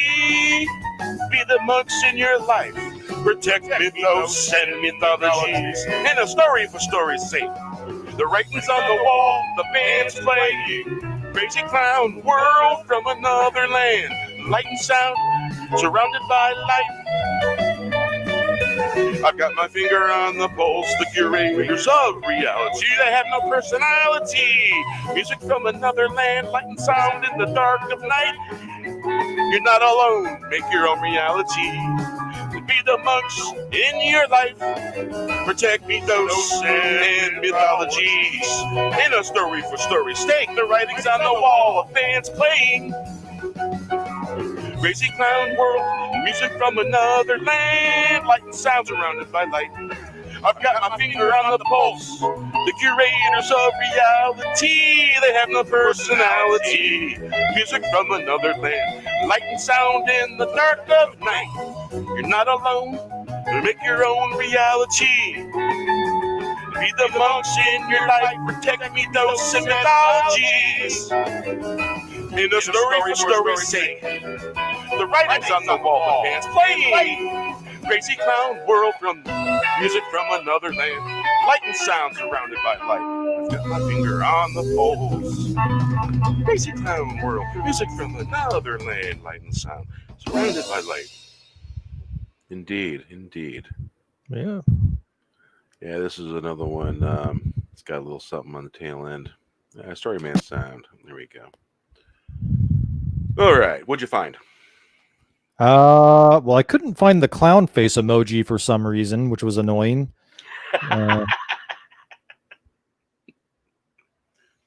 But yeah, it had some smaller names that were small at the time. Had Julianne Moore in it. Oh yeah, I don't remember her.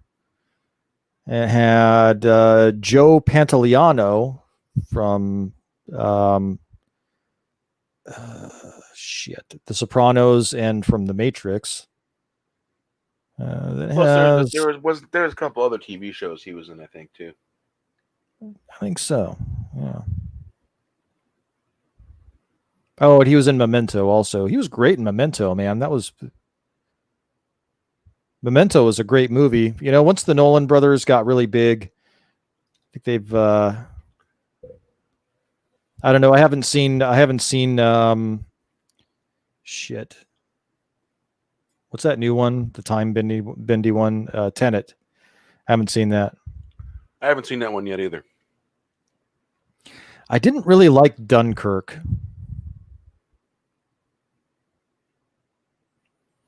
Which seems to apparently people that love that movie really don't like it when I say that. So,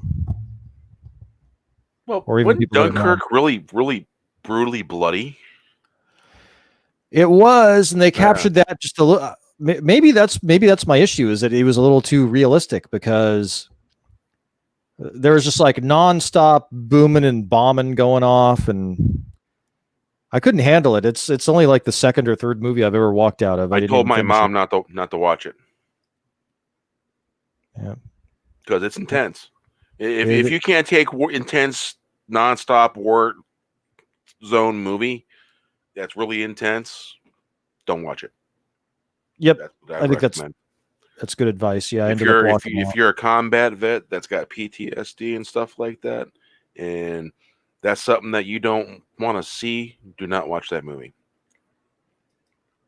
Have to agree with that. A doctor that helped him, RR says. Yeah, see, it's been so long since I've seen it, I don't even remember. Yeah, it sounds right. Yep. Yeah, the only thing I remember was that they gave the one-armed man a prosthetic arm, and he didn't have a prosthetic arm in the TV show. So I was like, well, how would you know he was a one-armed man if he had an arm?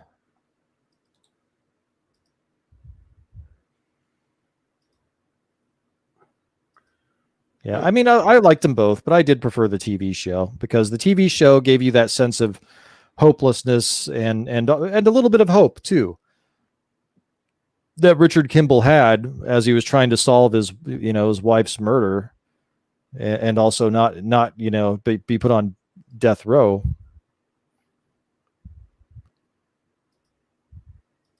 And the show just had a really satisfying finale.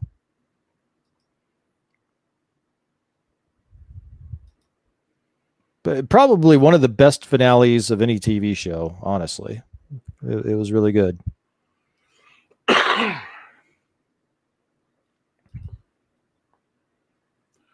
Yeah, we're not being ghosted anymore. I just refreshed the main YouTube page and we're at the very top.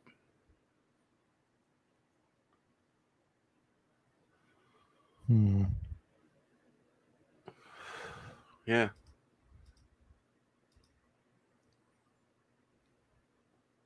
Yeah.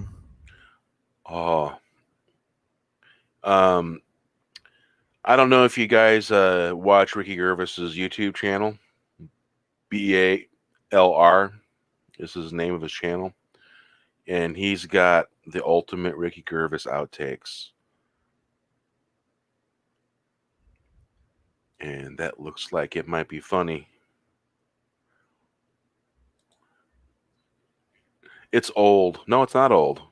It looks like it's old, but I think it's an old video he uploaded. And he just uploaded it December 4th. That's yesterday. Wow. It's only got 2,000 views. That's crazy. Here. I'm going to put this in the chat so you guys can watch this later. Zara says, in the movie, Kimball wrestled the one-armed man. So that's how he knew it was prosthetic. Oh, okay. Yeah, see, I don't remember. There's so much I don't remember about that movie. Like, I could have swore that Ed Harris was the one-armed man, and Ed Harris isn't even in the damn movie, so I don't know.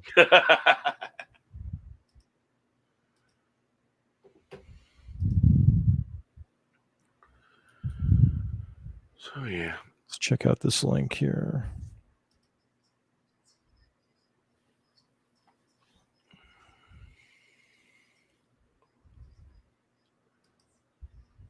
Ricky Gervais. Mm-hmm. Yeah, he uploads. He's been doing a lot of videos lately. He talks about a lot of weird stuff, different stuff, funny stuff, serious stuff, beer, ale, you know.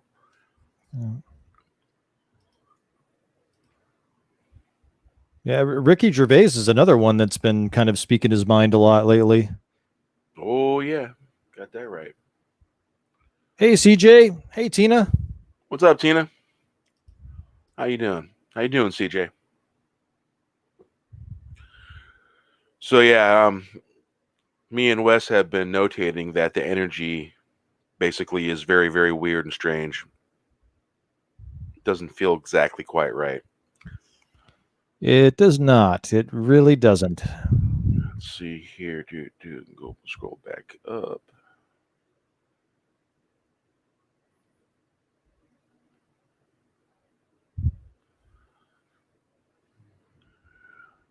Right there. Yeah. Out of balance for sure. Energies are chaotic and crazy. And the Schumann resonance field, man, it's the highest it's ever been. It's been peaking every day, man. Now, what's the Schumann resonance field? Oh man, it's easy and hard to explain all at once. Basically, there's an energy field that surrounds the planet, and us as human beings, we kind of interact with it and are affected by it. Much more than that, you'd probably have to look it up and see exactly, but it's really fascinating. And it seems to correlate with the mass consciousness of the world when they're waking up. The Schumann resonance field seems to get stronger when people are waking up and aware of what's going on, stuff like that. In the movie show. In the movie show. Yes. Wink, wink, wink, wink. And a wink, wink, and a wink, wink. Put that here and here. And, pink elephants stepping on people's toes. Yeah. Well, that is the problem right now. Yeah. Indeed. I mean, that's a pretty big critter.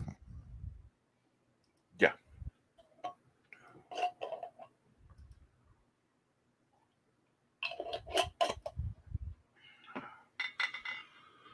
So yeah, it's like this. I don't know. It's like this annoying buzzing. It doesn't quite. It's not quite a sound, but it's not quite a hum. But it seems to be everywhere. You know what I'm saying? Mm-hmm. And it can be more felt than heard.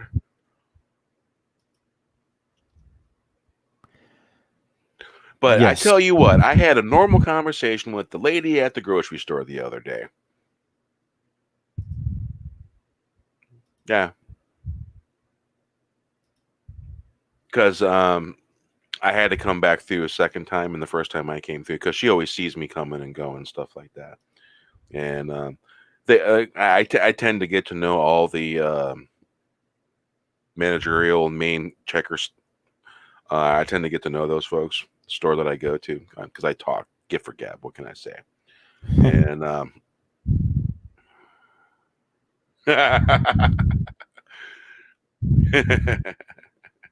turn that volume up just a little bit louder. Yeah. Yeah. And yeah. I mean, if you're wondering where I get that pink elephant stepping on toes, Dylan had a song. I don't remember the exact name of the song, but Quinn the Eskimo was in the song. And stepping on everyone's toes was one of the lyrics. I can't remember the name because I got stream brain going on. But yeah, it's a Dylan song, and the Grateful Dead sung that song quite a bit. Mighty Quinn the Eskimo, I believe, is the name of the song. Yeah. And if Mighty Quinn the Eskimo was in town, boy, everybody was jumping for joy, and the party was starting. Music playing loud. So yeah, when Quinn was around, the party was going on, big time. Thank you, CJ. I haven't had a chance to share it on Facebook yet. Was that on Facebook you shared it? If so, thank you. Appreciate that. The Mighty Quinn. Oh, okay, that sounds familiar. I feel like I've heard that. Mighty Quinn. Everyone's going to jump for joy. Come on, come in, come out. Yeah, something like that. Memories rusty. Good song. So yeah, always good to be pals with the Mighty Quinn.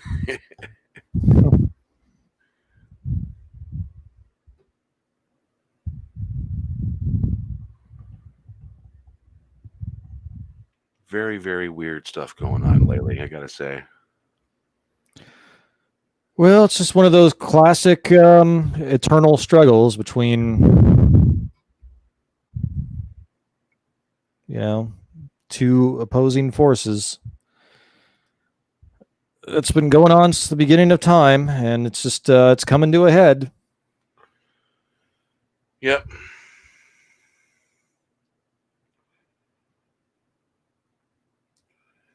And it's probably why I'm putting songs out there.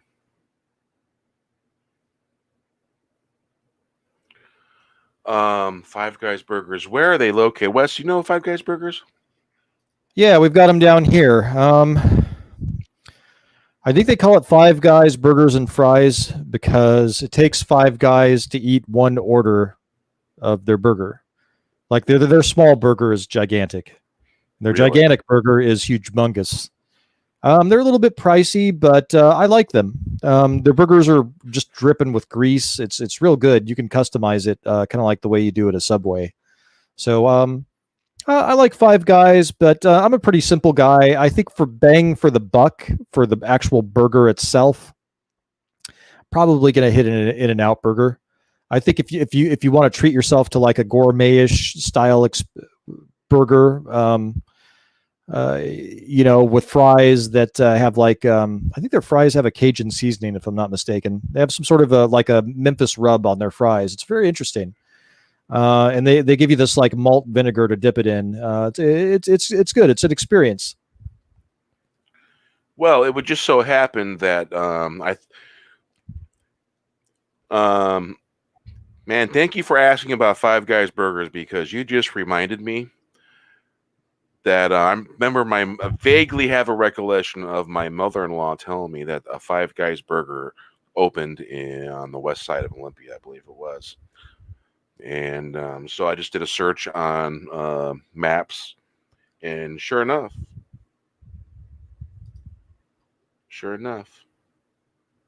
there is a Five Guys in Olympia. So your name is Cavatino Chi? Is that how you say it? Cavateño Che. I think that's how Cavatino it's Chi. said. Yeah. Thanks for asking about that, because it reminded me that I need to try their burgers, because I've never tried it, because they were down in California before, not up here. Yeah, I think they're good. I think, again, bang for the buck. I think if we're just talking strictly the burger and not the fries, because I don't really care for In-N-Out Burger's fries very much. The burger, I mean, I like I think In-N-Out's patties are really good. Hail Wookiee supremacy. Hail Wookie, what's up, man?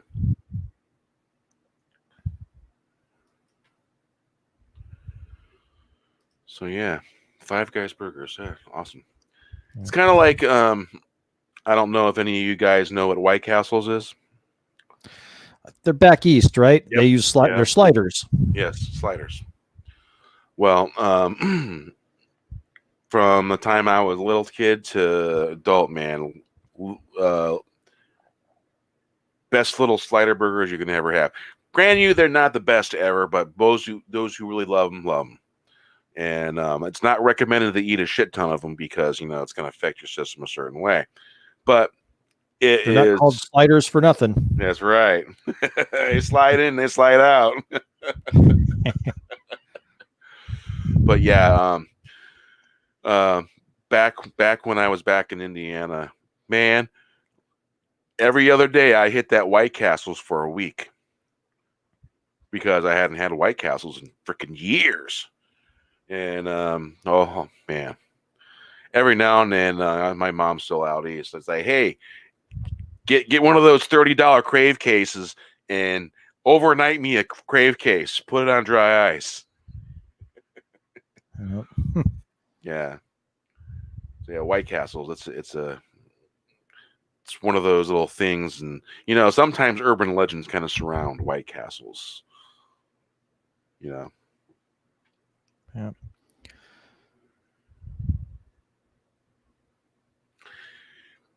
We have a in moderation, exactly. Yeah. Because you know what, me and a buddy of mine, we used to go to the White Castles, and we get a $30 Crave case, and we'd split it, and there might be some sliders left over. Oh man, I wish they had White Castles around here. My kids would probably not like it. They didn't have it when they were young. If you don't have it when you're young, then you have it. The chances are you may not like it. Oh yeah. People when they're kids, they have all kinds of weird stuff. Harold and Kumar, yeah. The thing is, Harold and Kumar go to White Castles or something like that. Yeah, it was a good movie. It's kind of a stoner flick, but I like it.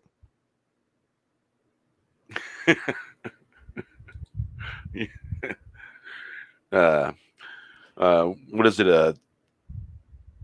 Crave case has 30 sliders in it or something like that. I think. It's been a while since I got one, but it's huge. It's huge. Yeah, I miss it. And trying to make a slider and copy it, it doesn't work. I'm surprised they don't have them out here, because they have everything out here.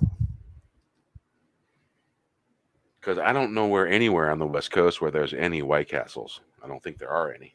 I don't think there are either. Let me see. White Castle. White Castle. White Castle. White Castle. And you remember the saucer plate? The big one that didn't have the cup ring in the center? About 5-inch plate. I remember that's how big Whoppers were when I was a kid. They were the small plate that you use. They were exactly that size.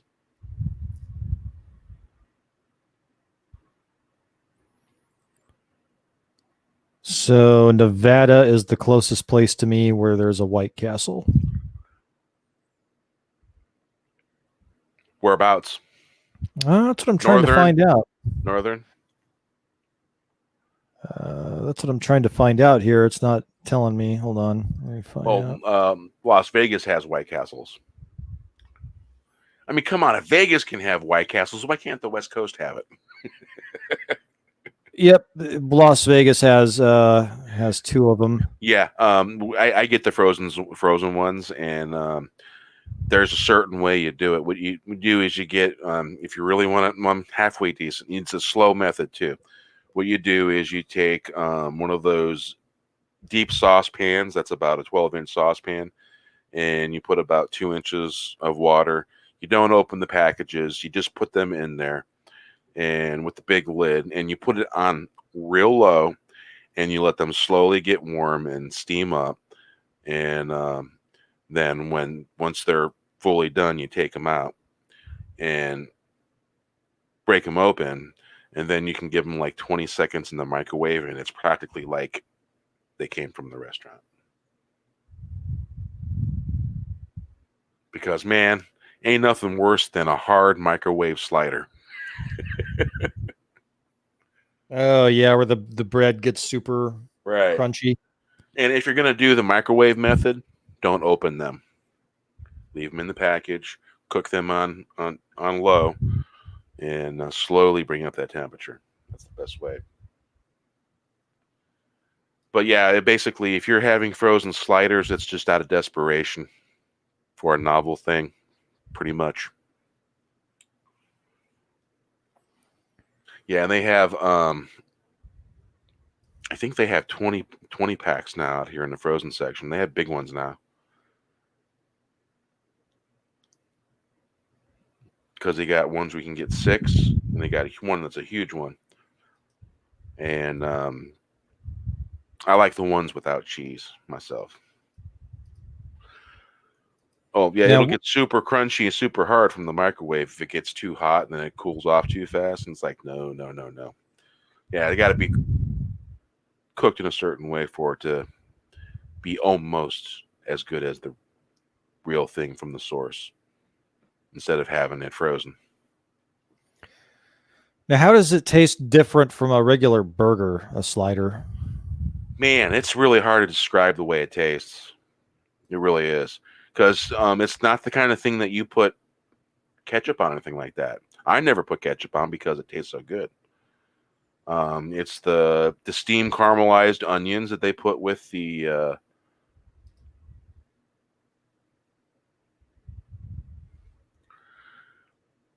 Ultra Star Theater. Why does that sound familiar? Did that used to be the Star Theater? Wookie, are you in Maryville?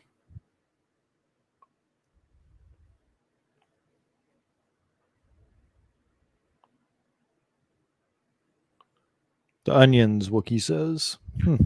Yeah, freaking tasty. Tasty. Yeah, there's a Star Theater in Maryville. Arizona. You have to try those sliders one of these days. Yeah, I can't wait till they actually bring White Castles out this way. I'm surprised they're not there already. Yeah, me too. You'd think after Harold and Kumar, they would have popped up everywhere. Yeah. I guess it didn't catch on or something, Well, after when ET came out, I think that was the first time Reese's Pieces ever like outsold M&Ms. Did it for about a year, I thought. And here's what's funny about Reese's Pieces. When they came out, they didn't have chocolate. Yeah, they're peanut butter, right? Yeah, with a candy shell. Mm-hmm.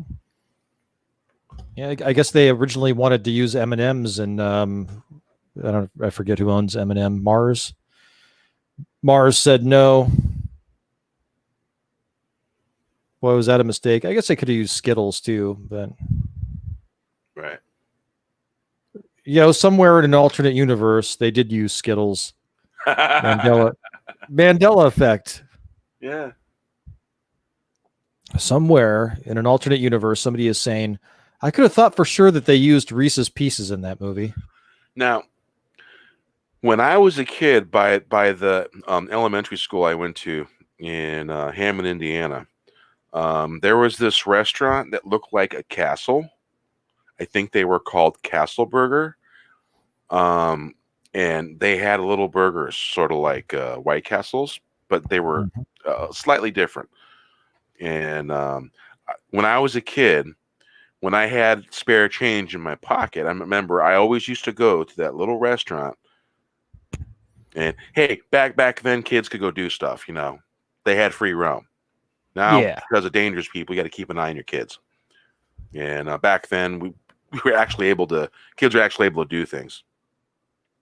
And so, the first time I experienced the place, me and this student, we missed lunch. Somehow we missed lunch. And the principal was like, "You missed lunch?" And we missed recess. For some reason. I don't remember why. So he went and got us those burgers and brought them back to us. And, we got to have our recess and have some burgers. And that's how I discovered the place. I was in first grade. And so ever since then, after that, whenever I wanted a snack, I'd walk up there and go get a couple burgers. And they were like 30-cent burgers back in those days. 30-cent, 25-cent burgers. I think cheeseburger was like 45 cents. I mean, it was similar to White Castles, but I think they were called Castle Burger. Yeah, I haven't heard of those either. Yeah, I don't think they exist anymore, honestly. Because there's a lot of burger shacks and all that stuff that didn't survive the '80s crash in northern Indiana. The economy crash in the '80s hit northern Indiana really bad, because all the steel mills took a plummet, massive layoffs. My uncles that were steel mill workers got trucking jobs temporarily until the steel industry bounced back, and that didn't happen until the '90s. You remember Castle Burgers? Cool. Yeah, it was. I have fond memories of sneaking off and going and getting a couple burgers from that place when I was a kid.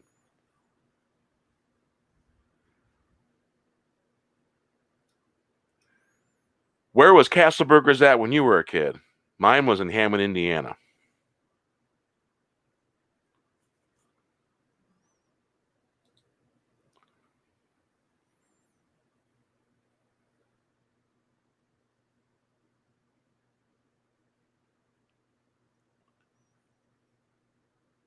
Because yeah, man, I'm surprised I remember the freaking name. Probably because the building looked like a castle. Small building. It was half the size of a McDonald's back then. It wasn't very big. I mean, you can go in, sit down, but there was very little space. Cool stuff. Good stuff. Good fries. A lot of stuff didn't survive the economy crash back in the '80s. Because we ended up in Sacramento in 1980 when I was a kid. Because everything took a dive in the economy. Basically, anything to do with any kind of metalwork, steel mill work, anything connected to do with metals, basically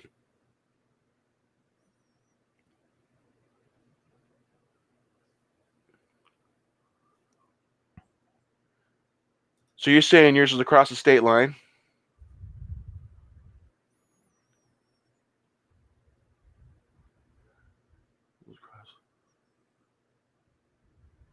Because I lived right near the state line in Hammond when I was a kid.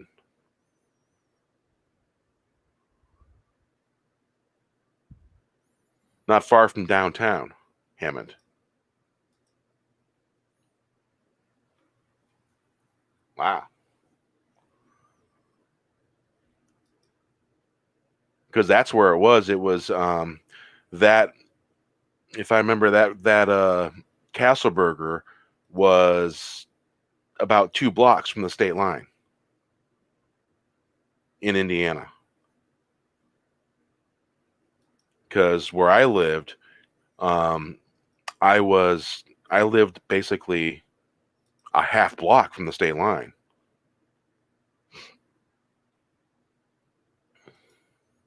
Because the state line is the state line is basically Hammond's boundary for a little while.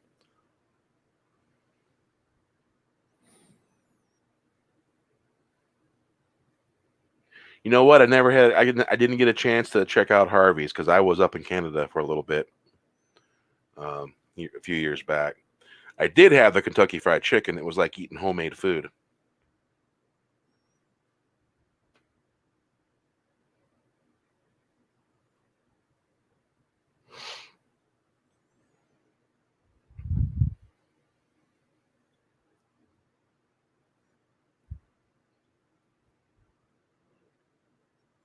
That's pretty wild. Yeah. Way to go. Yeah. That just still blows my mind that you probably were going to the same Castle Burgers I was going to. It was right by a Amicos gas station. Yeah, it was right by an Amico gas station back when they had Amicos, and it was a real gas station, full service. It had mechanics, all that. You could have someone pump your gas, or you could pump it yourself. You get a bottle of Coke. You pay 10 cents, or you drank it there and left the bottle with them. You know. Yeah, back in they had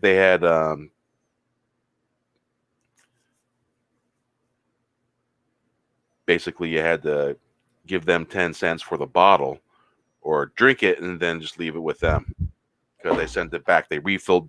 The chance of that bottle being used before and drunk from was very good because they refilled bottles.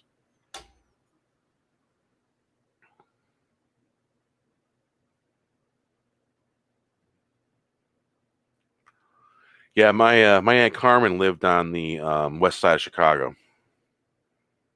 Bad neighborhood. Southwest side, I believe. Bad area. But I never had any problems. I walk up and down the street, walk down to the store, you know. It was just another to me, it was just another slice of Gary in Chicago. Yeah, that's funny. We had a store called Zips. Little convenience store. There was like 2 of them, I believe, back in those days.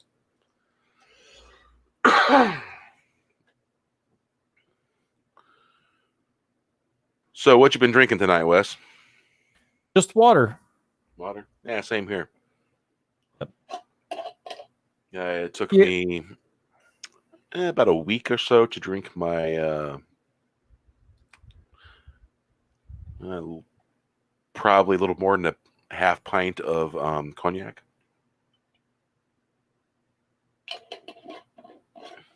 Yeah, I'm trying to take it easy. I'm very OCD, and you know, when I start drinking it, it gets good to take a break every once in a while. Guzzle, guzzle, guzzle, guzzle. Pretty much, yeah. Well, early on in my early teenage years, I abused alcohol pretty badly. I would go so far to say that I was probably a lush. And so when it comes to when I got into my early 20s, at the age of 21, Quit drinking.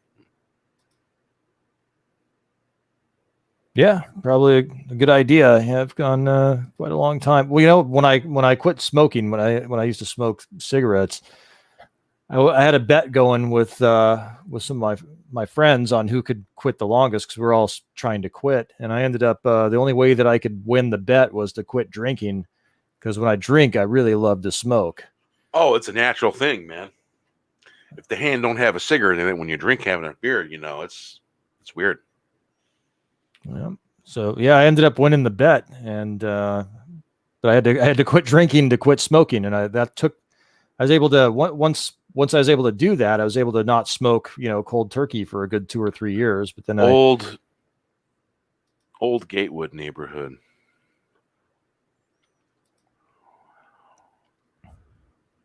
How close to Wildwood Street was that?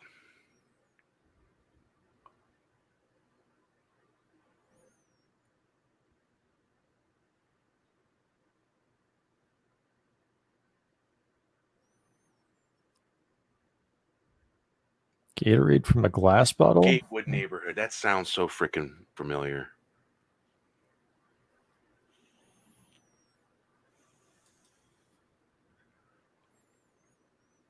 Yeah, we weren't very far from Hammond High, the main Hammond High School.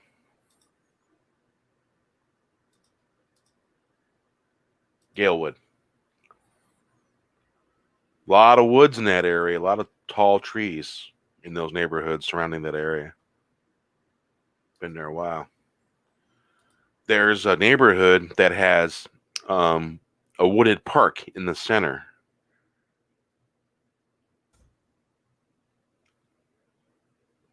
And basically, I used to climb all those trees when I was a kid. Who the hell has a wooded park in the middle of their neighborhood? It's about the size of 3 football fields, maybe, in an oval.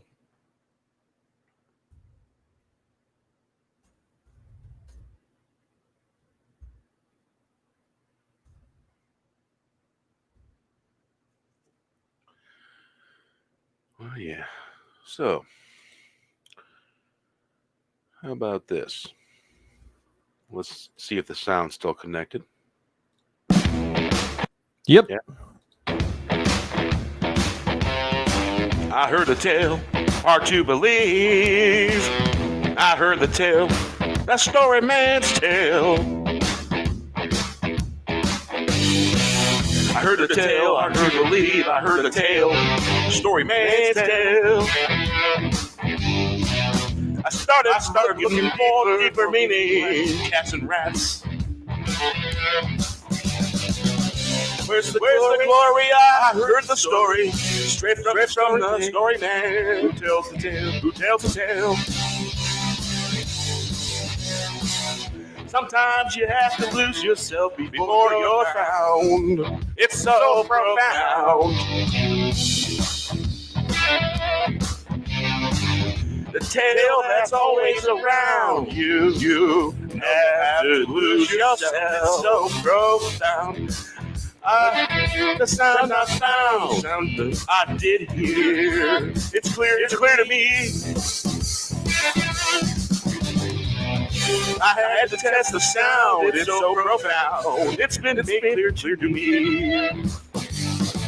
The sound from the story man I found it was given before you understand. Before you found sound I did hear. So I heard the sound, it's so profound. It was made clear to me. I hear the sound, it's clear. It's clear to me the story man knows he has a plan. Play the strings from afar. The story man says, like waterfalls, sometimes you have to lose yourself before you're found.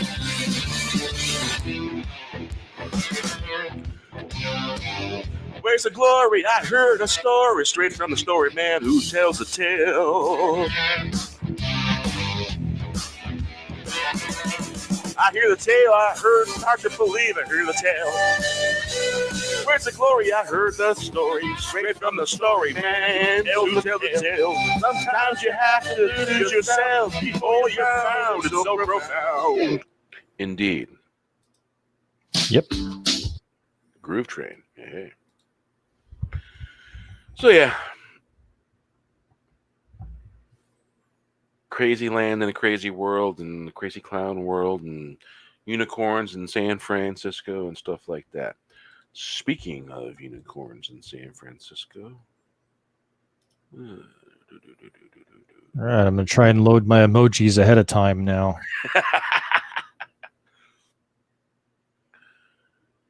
Yeah.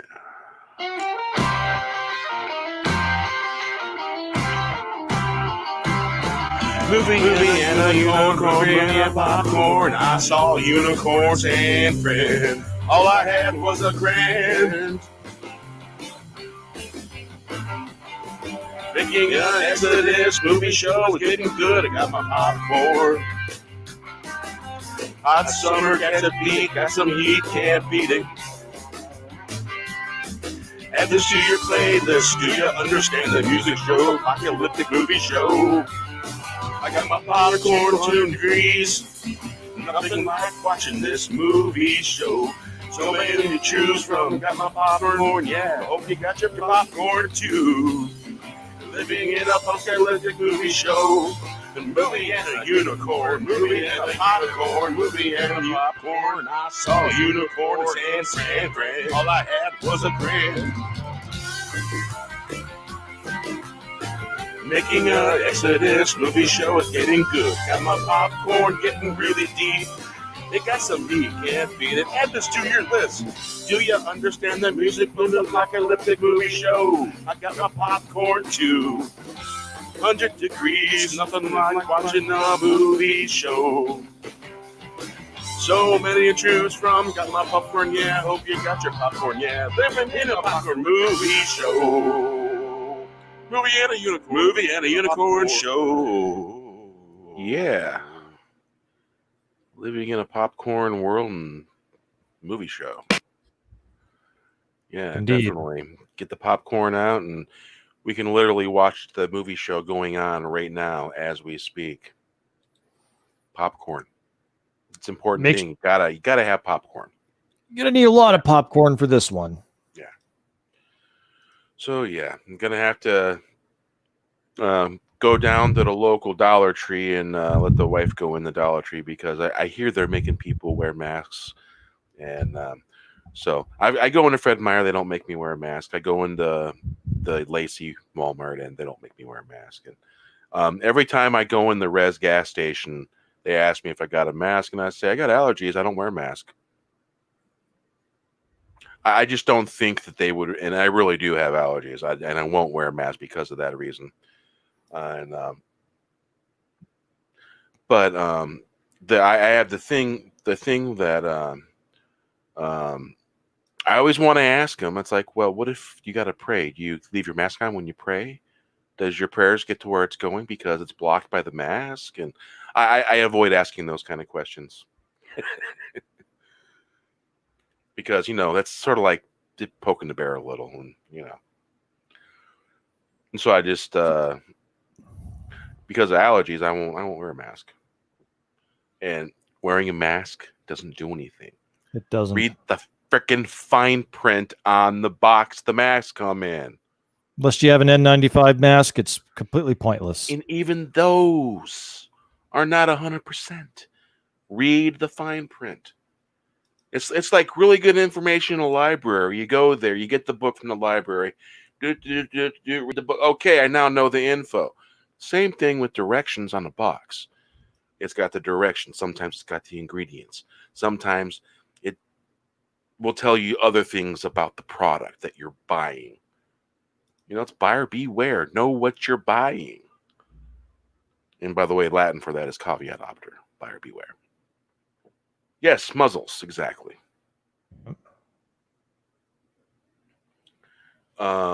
There's a thing called the United States Constitution, which says that's illegal and unconstitutional. And standing just from that stance alone, because I can really give a shit about anything else, political parties. I don't give a fuck about that. But when it comes to that, that's when, yeah, not good. Not happening. Because people will wake up in mass if you try to force them to do something like they don't want to be forced to do, And basically right now, have you see what's going on in European countries and around the world? They're protesting the lockdowns en masse. Tons of people. Is the what do you call it? The Pink Elephant News Brigade going to tell you any of that stuff?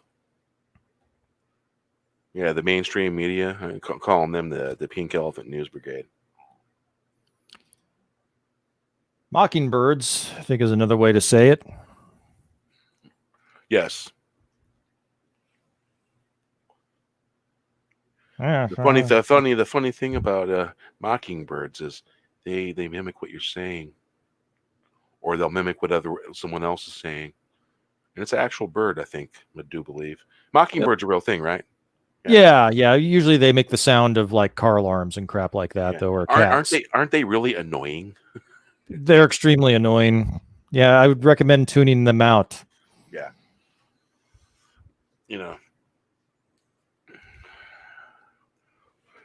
Yeah, one of these days we're going to have to take the live stream outside so I can have an actual cigarette and not nicotine vapor. Yeah. Yeah, I used to do that actually. Any of you were around back then when I go outside and check out the moon or something, check out the stars. Happen to get lucky in the middle of rainy season, the sky's clear. It's cool. And I used to always smoke outside also. Yeah. Yeah, every once in a while you'd catch like a shooting star or something. Or, man, when I first moved out on my own from home, when I was like, 20, 21, I would hang out on I got up one very early morning, like 2 or 3 in the morning, and I was hanging out on my balcony, and it was the strangest thing ever. I saw this like group of homeless people with shopping carts, right? And they were having a meeting. And then they went through and they each dispersed. And apparently what they were meeting about was they were deciding who gets whose recycling. And it was very well organized, I guess, so that it wouldn't turn into like Mad Max and they would fight each other. Right. It was very strange. It is strange, actually. It was like I had no idea this stuff went on. Yeah, I guess in a lot of ways it goes on here. And I gotta say, I gotta tell you about one of my experiences. We have a homeless shelter that's ran by one of the Christian groups, one of the gospel Christian groups, and they run a shelter downtown Olympia. And a while back, we were seeking help, with bills and stuff like that. We're going through a hard time, and I went into this place. They had prayers on the TV that was doing gospels, and these people were praying to the TVs. It was weird. It was weird. I walked in, I felt this weirdness. It was just weird. And it was bizarre weird. And I've been in a lot of churches all throughout my life growing up. Catholic churches, Pentecostal churches, Presbyterian churches, Baptist churches. I've seen a lot, and and I go in this place and they got church stuff on every TV screen. And it's all the same thing. And these people are just staring at these screens. And I know what prayer feels like because I've been in some prayer groups where I've been in the pagan prayer group once. I've been in other prayer groups, stuff like that. There's a certain feeling, there's certain goodness. It wasn't there.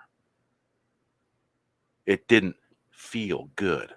Yeah. It felt weird. And I did what I had to do and talked with the one guy and all that, and I got out of there as fast as I could because it was just weird. Sounds weird. Weird, man. I'm telling you. And I seen a lot of things, and I found it very strange that they were praying to the TV. That sounds like Videodrome or something. Yeah, and man, yeah, you're right. It was very surreal, man. Very surreal. I couldn't get out of there fast enough. Yeah, crazy, man. I'm telling you. Yep.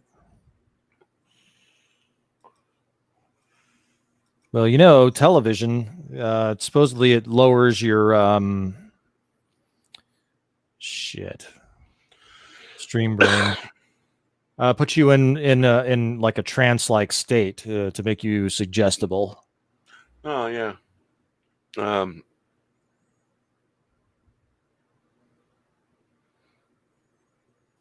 Yeah, it's kind of what it had that feeling. I'm not any expert on anything, but I have learned a thing or two in my 49 years of being on the planet and stuff, seeing things and learning things, and and boy, when it comes to strange, that yeah. There is, let's see here. I remember there was always this bus on the Grateful Dead tour lot that you didn't want nothing to do with, and were those like those Ananda people? No, 12 Tribes. Weird, man, weird.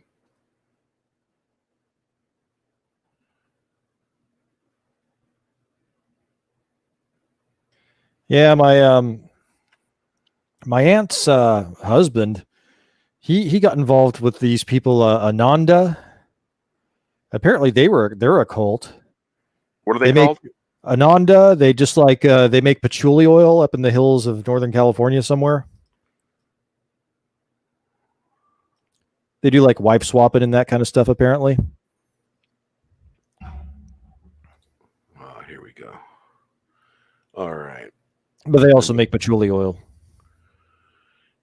Yeah, I used to wear patchouli oil quite a bit. I liked it for years, but after a number of years, I think I switched to what do you call it? Jasmine, because when I would put jasmine on, it would actually turn into kind of a musky scent, and it had a very male smelling scent to it after I put it on. It's cool. Yeah. Yeah. Not star jasmine, I hope. I don't know what that is. Yeah. All right, safe search on. So let's take a look at this weird stuff. I'm going to show you something that I was warned by the older heads to steer clear from. Let's see here.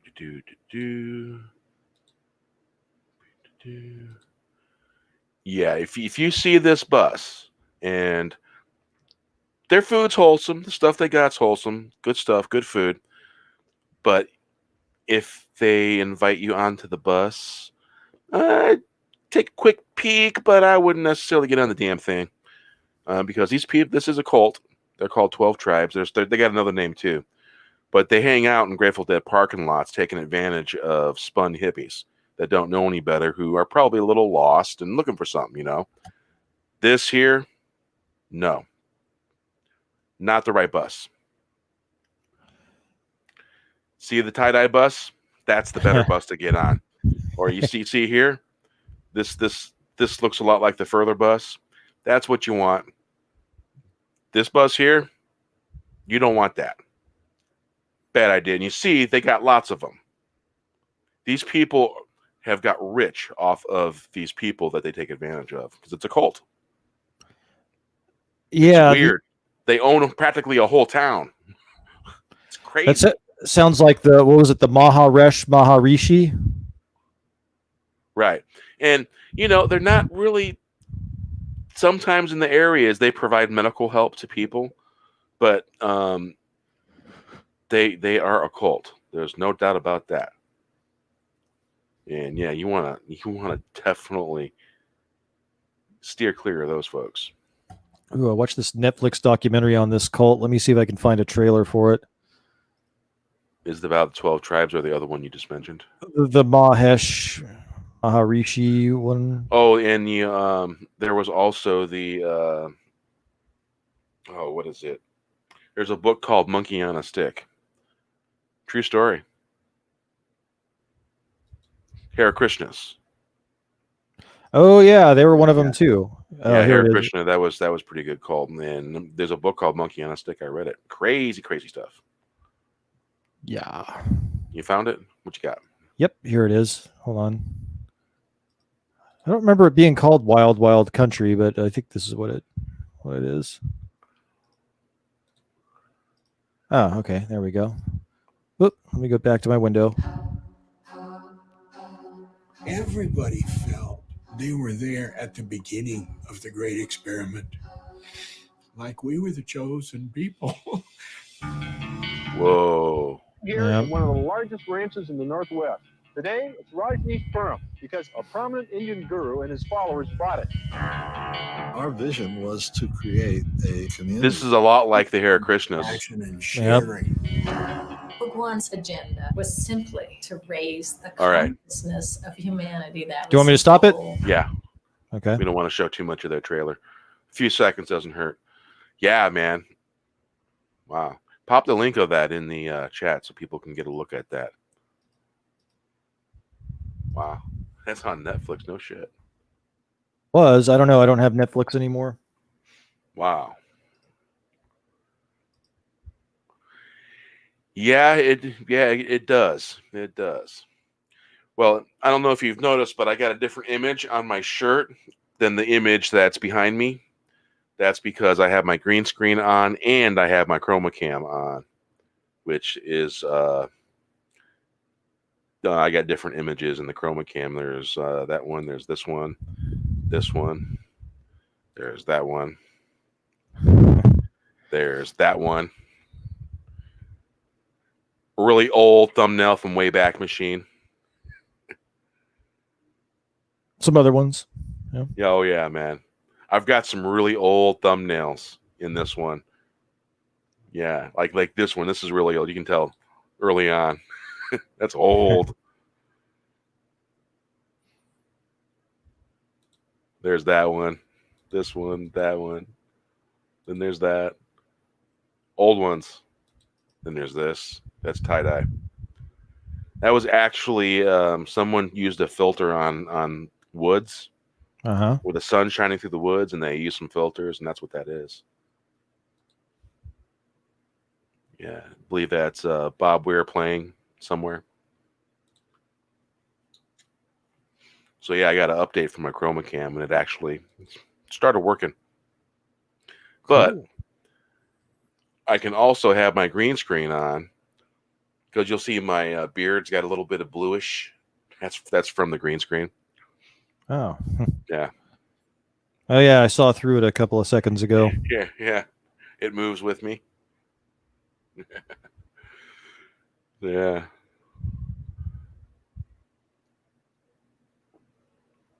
"12 tribes started." Oh.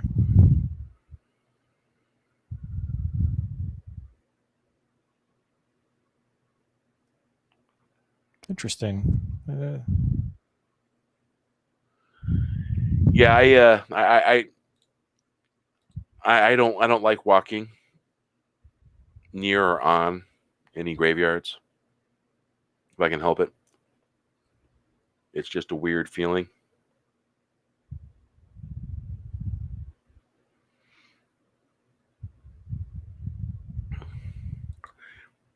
Yeah, I never really stopped to learn that much about them, other than I was told by the older heads that stay away from that bus.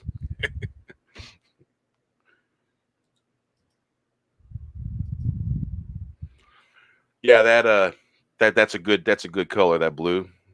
Yeah. Yeah. To me, it symbolizes the blue light because the blue light's healing. Yeah. Yeah, I think having the light back there, it helps lighten my mood a little bit, for sure.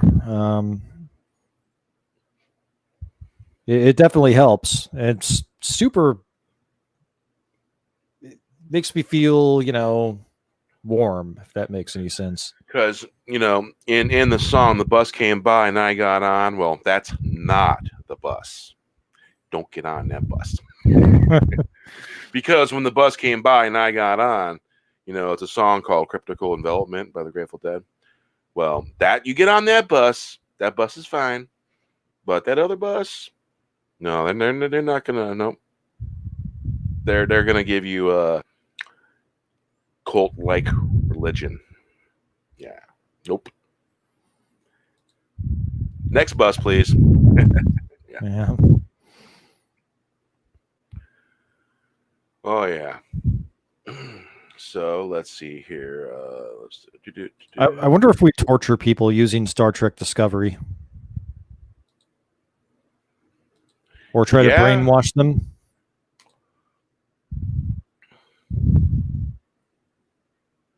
I feel like that would be a good show to break someone's will with. Oh, that was kind of weird. You see that? Yeah. It was like off to the right and then switched in. It's like, what are you doing? So yeah, you know that you know how Flowers in the Park came into being? I was hanging out with Tommy in a yard, and I just real quick did the vocals while he was in the yard. He could hear everything I was doing, then boom, that song was born. And The Ship Has Sailed.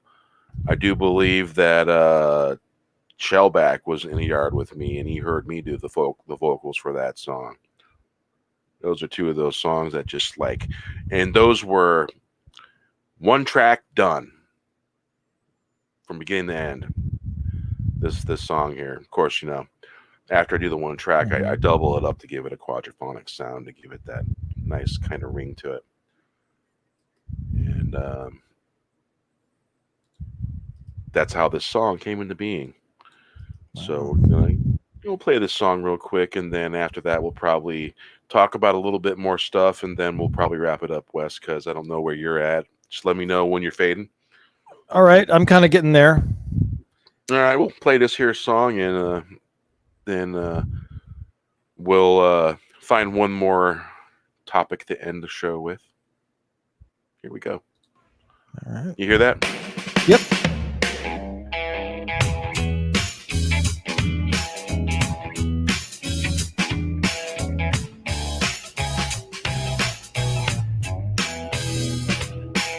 Flowers in the park singing of better times. Wish it would rain. Just a plain sunset after the mist clears.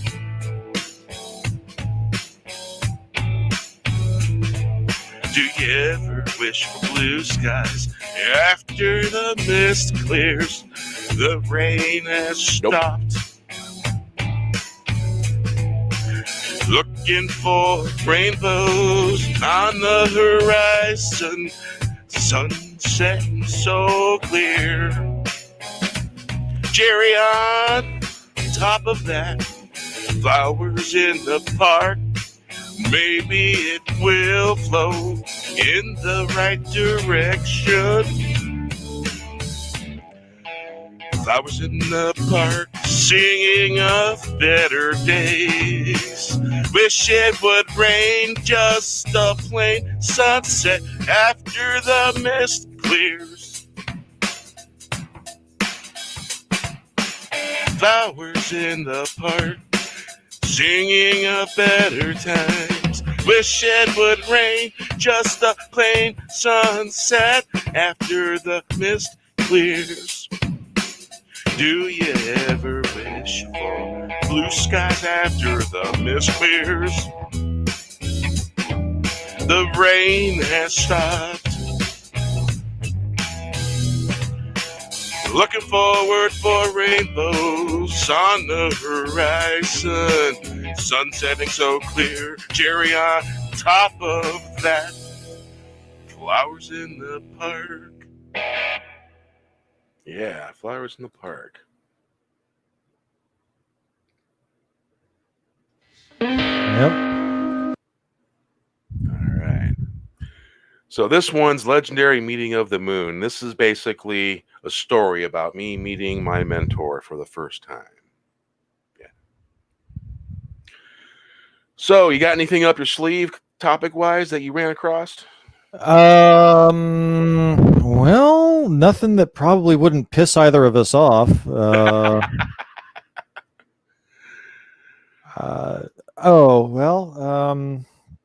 Shit. I kept buying these earphones, right?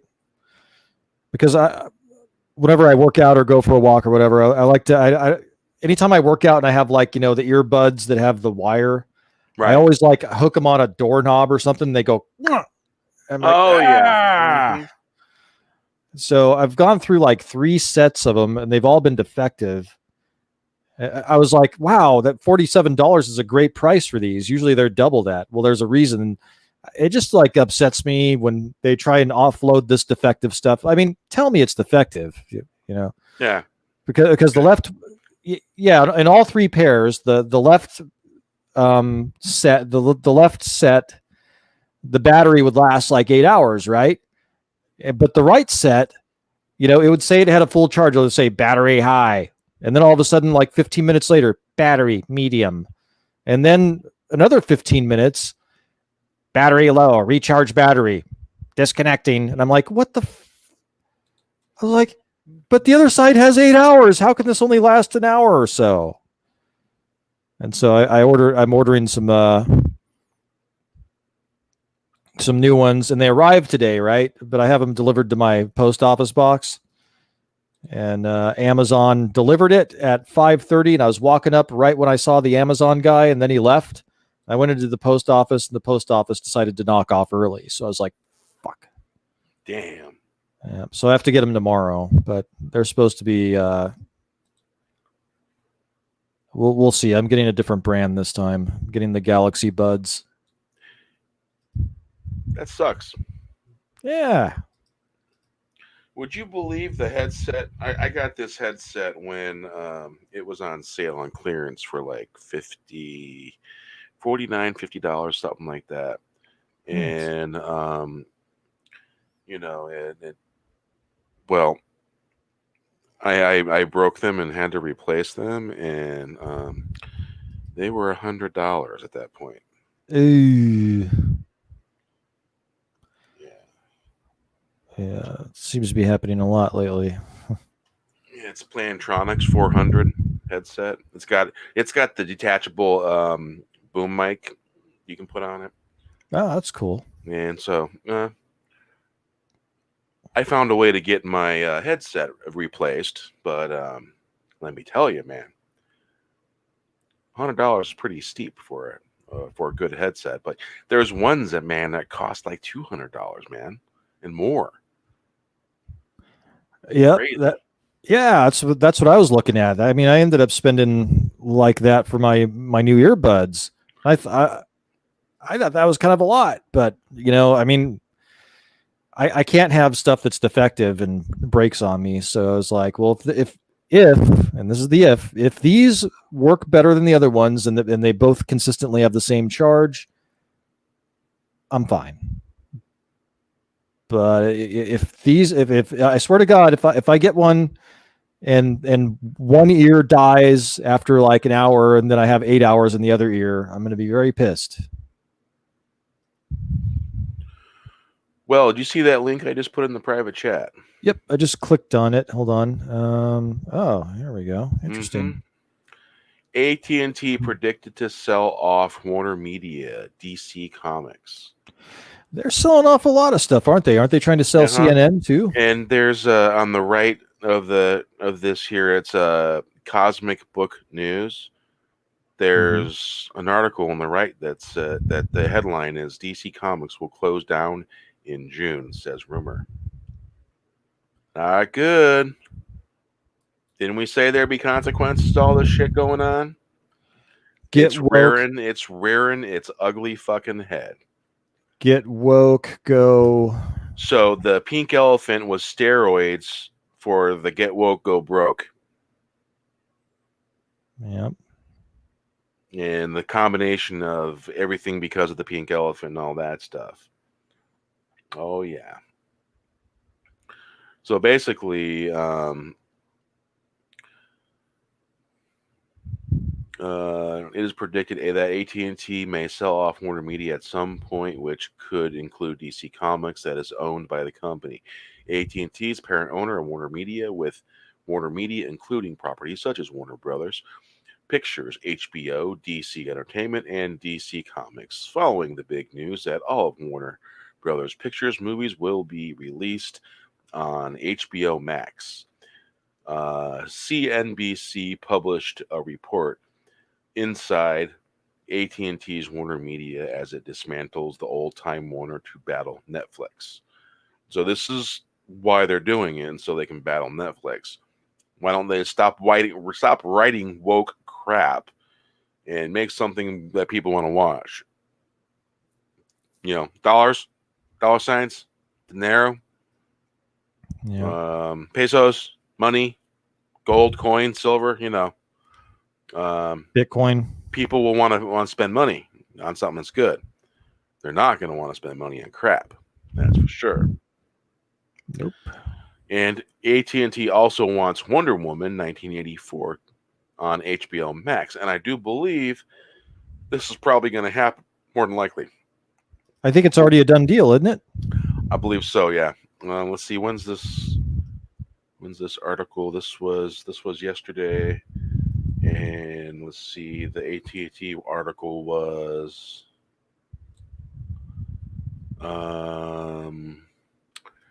November 13th, 2020 is when that article was. So yeah, it's more than likely it's probably because I have HBO Max for right now. Because when's the Snyder Cut supposed to come out? Do you remember? I think next March, February, something like that. Well, in our sundial, that's relatively soon. Yeah. Let's see, Wonder Woman 1984. It's going to be in theaters, and Wonder Woman 1984 Christmas Day. So yeah, man. So when I say pink elephant stepping on everyone's toes, I literally mean stepping on our toes. Yeah. They'll make more money in the long run if they can successfully program everyone. It's not working. That's because we're wearing the sunglasses. Oh yeah. Yep. Indeed. That is for sure. Okay, one more song, and then we'll come back and say goodbye. And then, what song is after this one? Let's see. But I tell you, man, this new setup is super cozy. I'm not being tortured at all. My old setup was brutal. Legendary Meeting of the Moon and Pearl in the Moonlight is the next one. Okay. So what kind of chair did you get? You said you got a new setup. Yeah, I got one of those GT chairs or whatever, which I was not happy with it at first. And there are still some things I don't like about it. Like, for example, I always have a habit of before I sit in a chair, I'll kind of pivot with my arms on the armrest and then drop into it. But these armrests are not strong enough to support my weight, so one of them bent a little bit. But yeah, it was on sale. But it has like a little lumbar support with a massager in it. And, yeah. Yeah, I'm just like, it's. So we're gonna have future memes of you snoring, perhaps. Probably, yeah. If I would have had a little bit of whiskey tonight, I would have been out like an hour or two ago. Well, here's the thing. Get yourself some cognac, and you won't go to sleep. It'll That's- last a little. It'll last a little longer too, because a sip is a shot of scotch when it comes to cognac, and it tastes really smooth too. So basically, you do, and when I say a sip, I'm talking like a quarter filled shot glass, and you put that in your mouth, and you open your mouth, you have the vapors rise up to your nose, you smell it, and then you slowly swallow it. I know it sounds wrong, but this is cognac we're talking about. Keep in mind, some of you jokers out there. And you can literally smell the caramels and all the flavors, the casks that was in, and yeah, good stuff.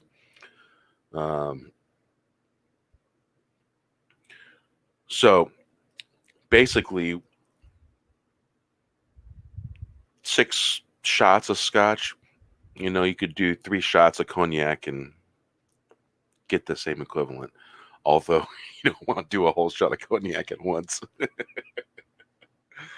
Oh man, yeah.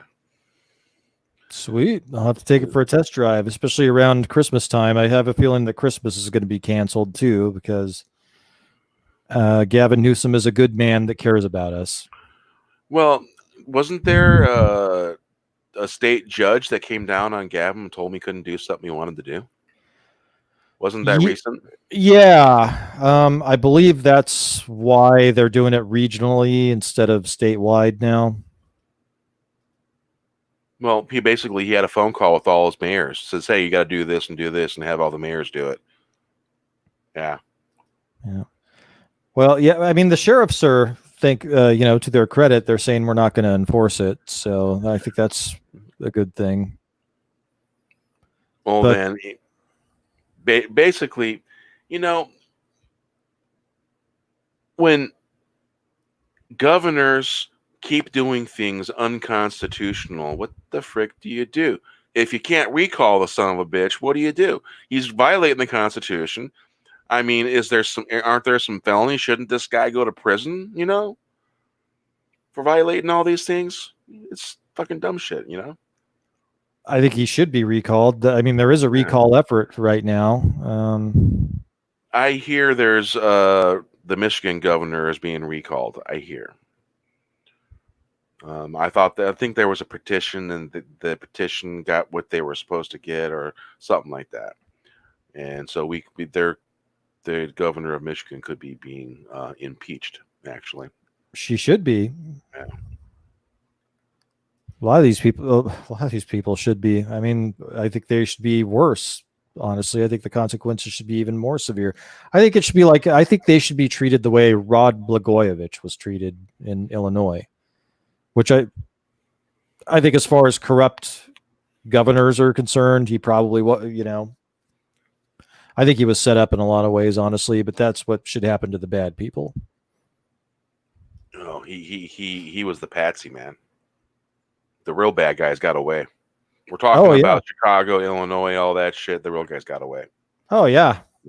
I grew up watching Chicago politics, and Gary, Indiana politics. It's all corrupt, man. All of it, all over the place. There's all kinds of corruption all over the place. It's rampant.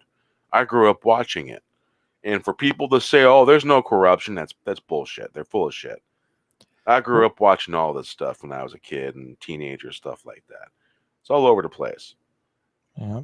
And, and Trump was criticized for saying Hillary should be in jail.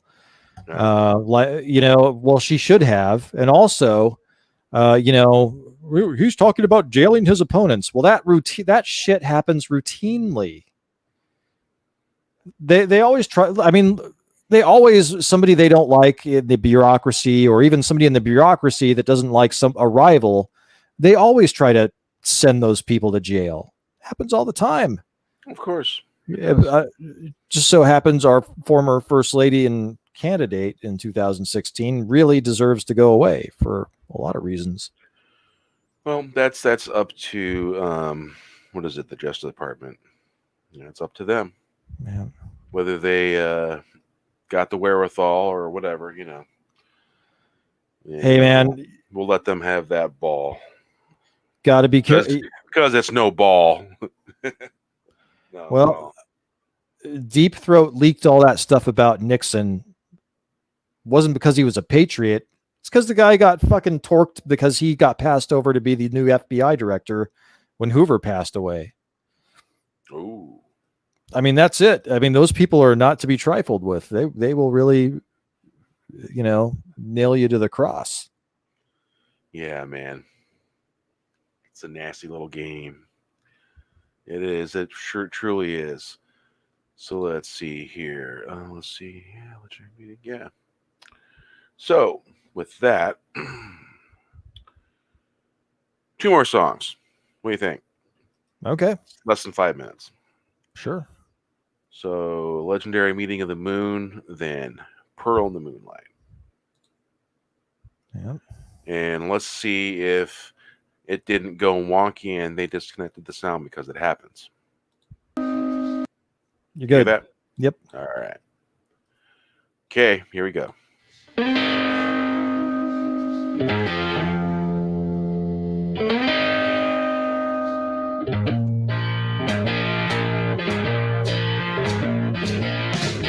"21 years ago, I went on a journey. Went into the west. I met a moon. I jumped back 4 feet.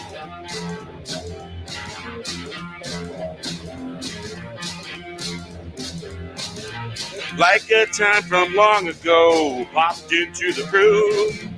The things from legend that once spoke of.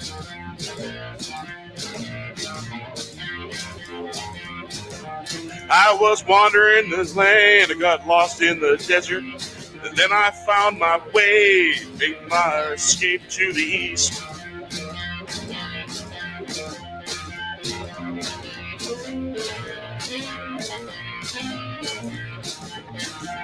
Followed a blue moon looking for the story, ducking and diving, just caretake the lore. This is the story of the legendary meeting of the moon. That's Hawaii. Through time and space, the old man foretold. Meeting of the bear and the moon at the age of the prophets. 21 years ago, I went on a journey, went into the west. I met a moon, jumped back 4 feet. Like a time from long ago, popped into the room. Things from legend that once was spoke of. I was wandering the land, got lost in the desert. And then I found my way, made my escape to the east. Followed a blue moon, looking for the story, duck and dive in, just caretake the lore.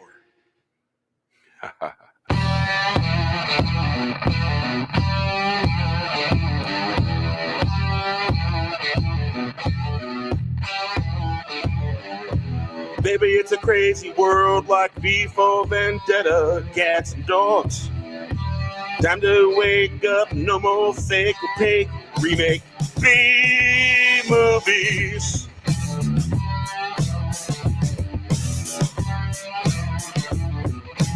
Don't want fake picture shows. The clock's ticking backwards. Get up, get going, seal the deal with a kiss.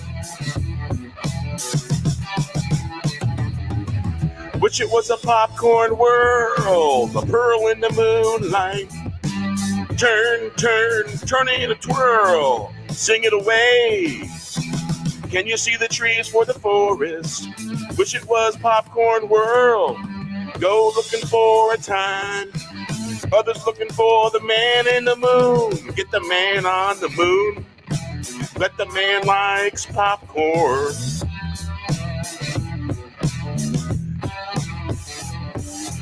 Baby, it's a crazy world like V for Vendetta, cats and dogs. Time to wake up, no more fake, opaque remake movies.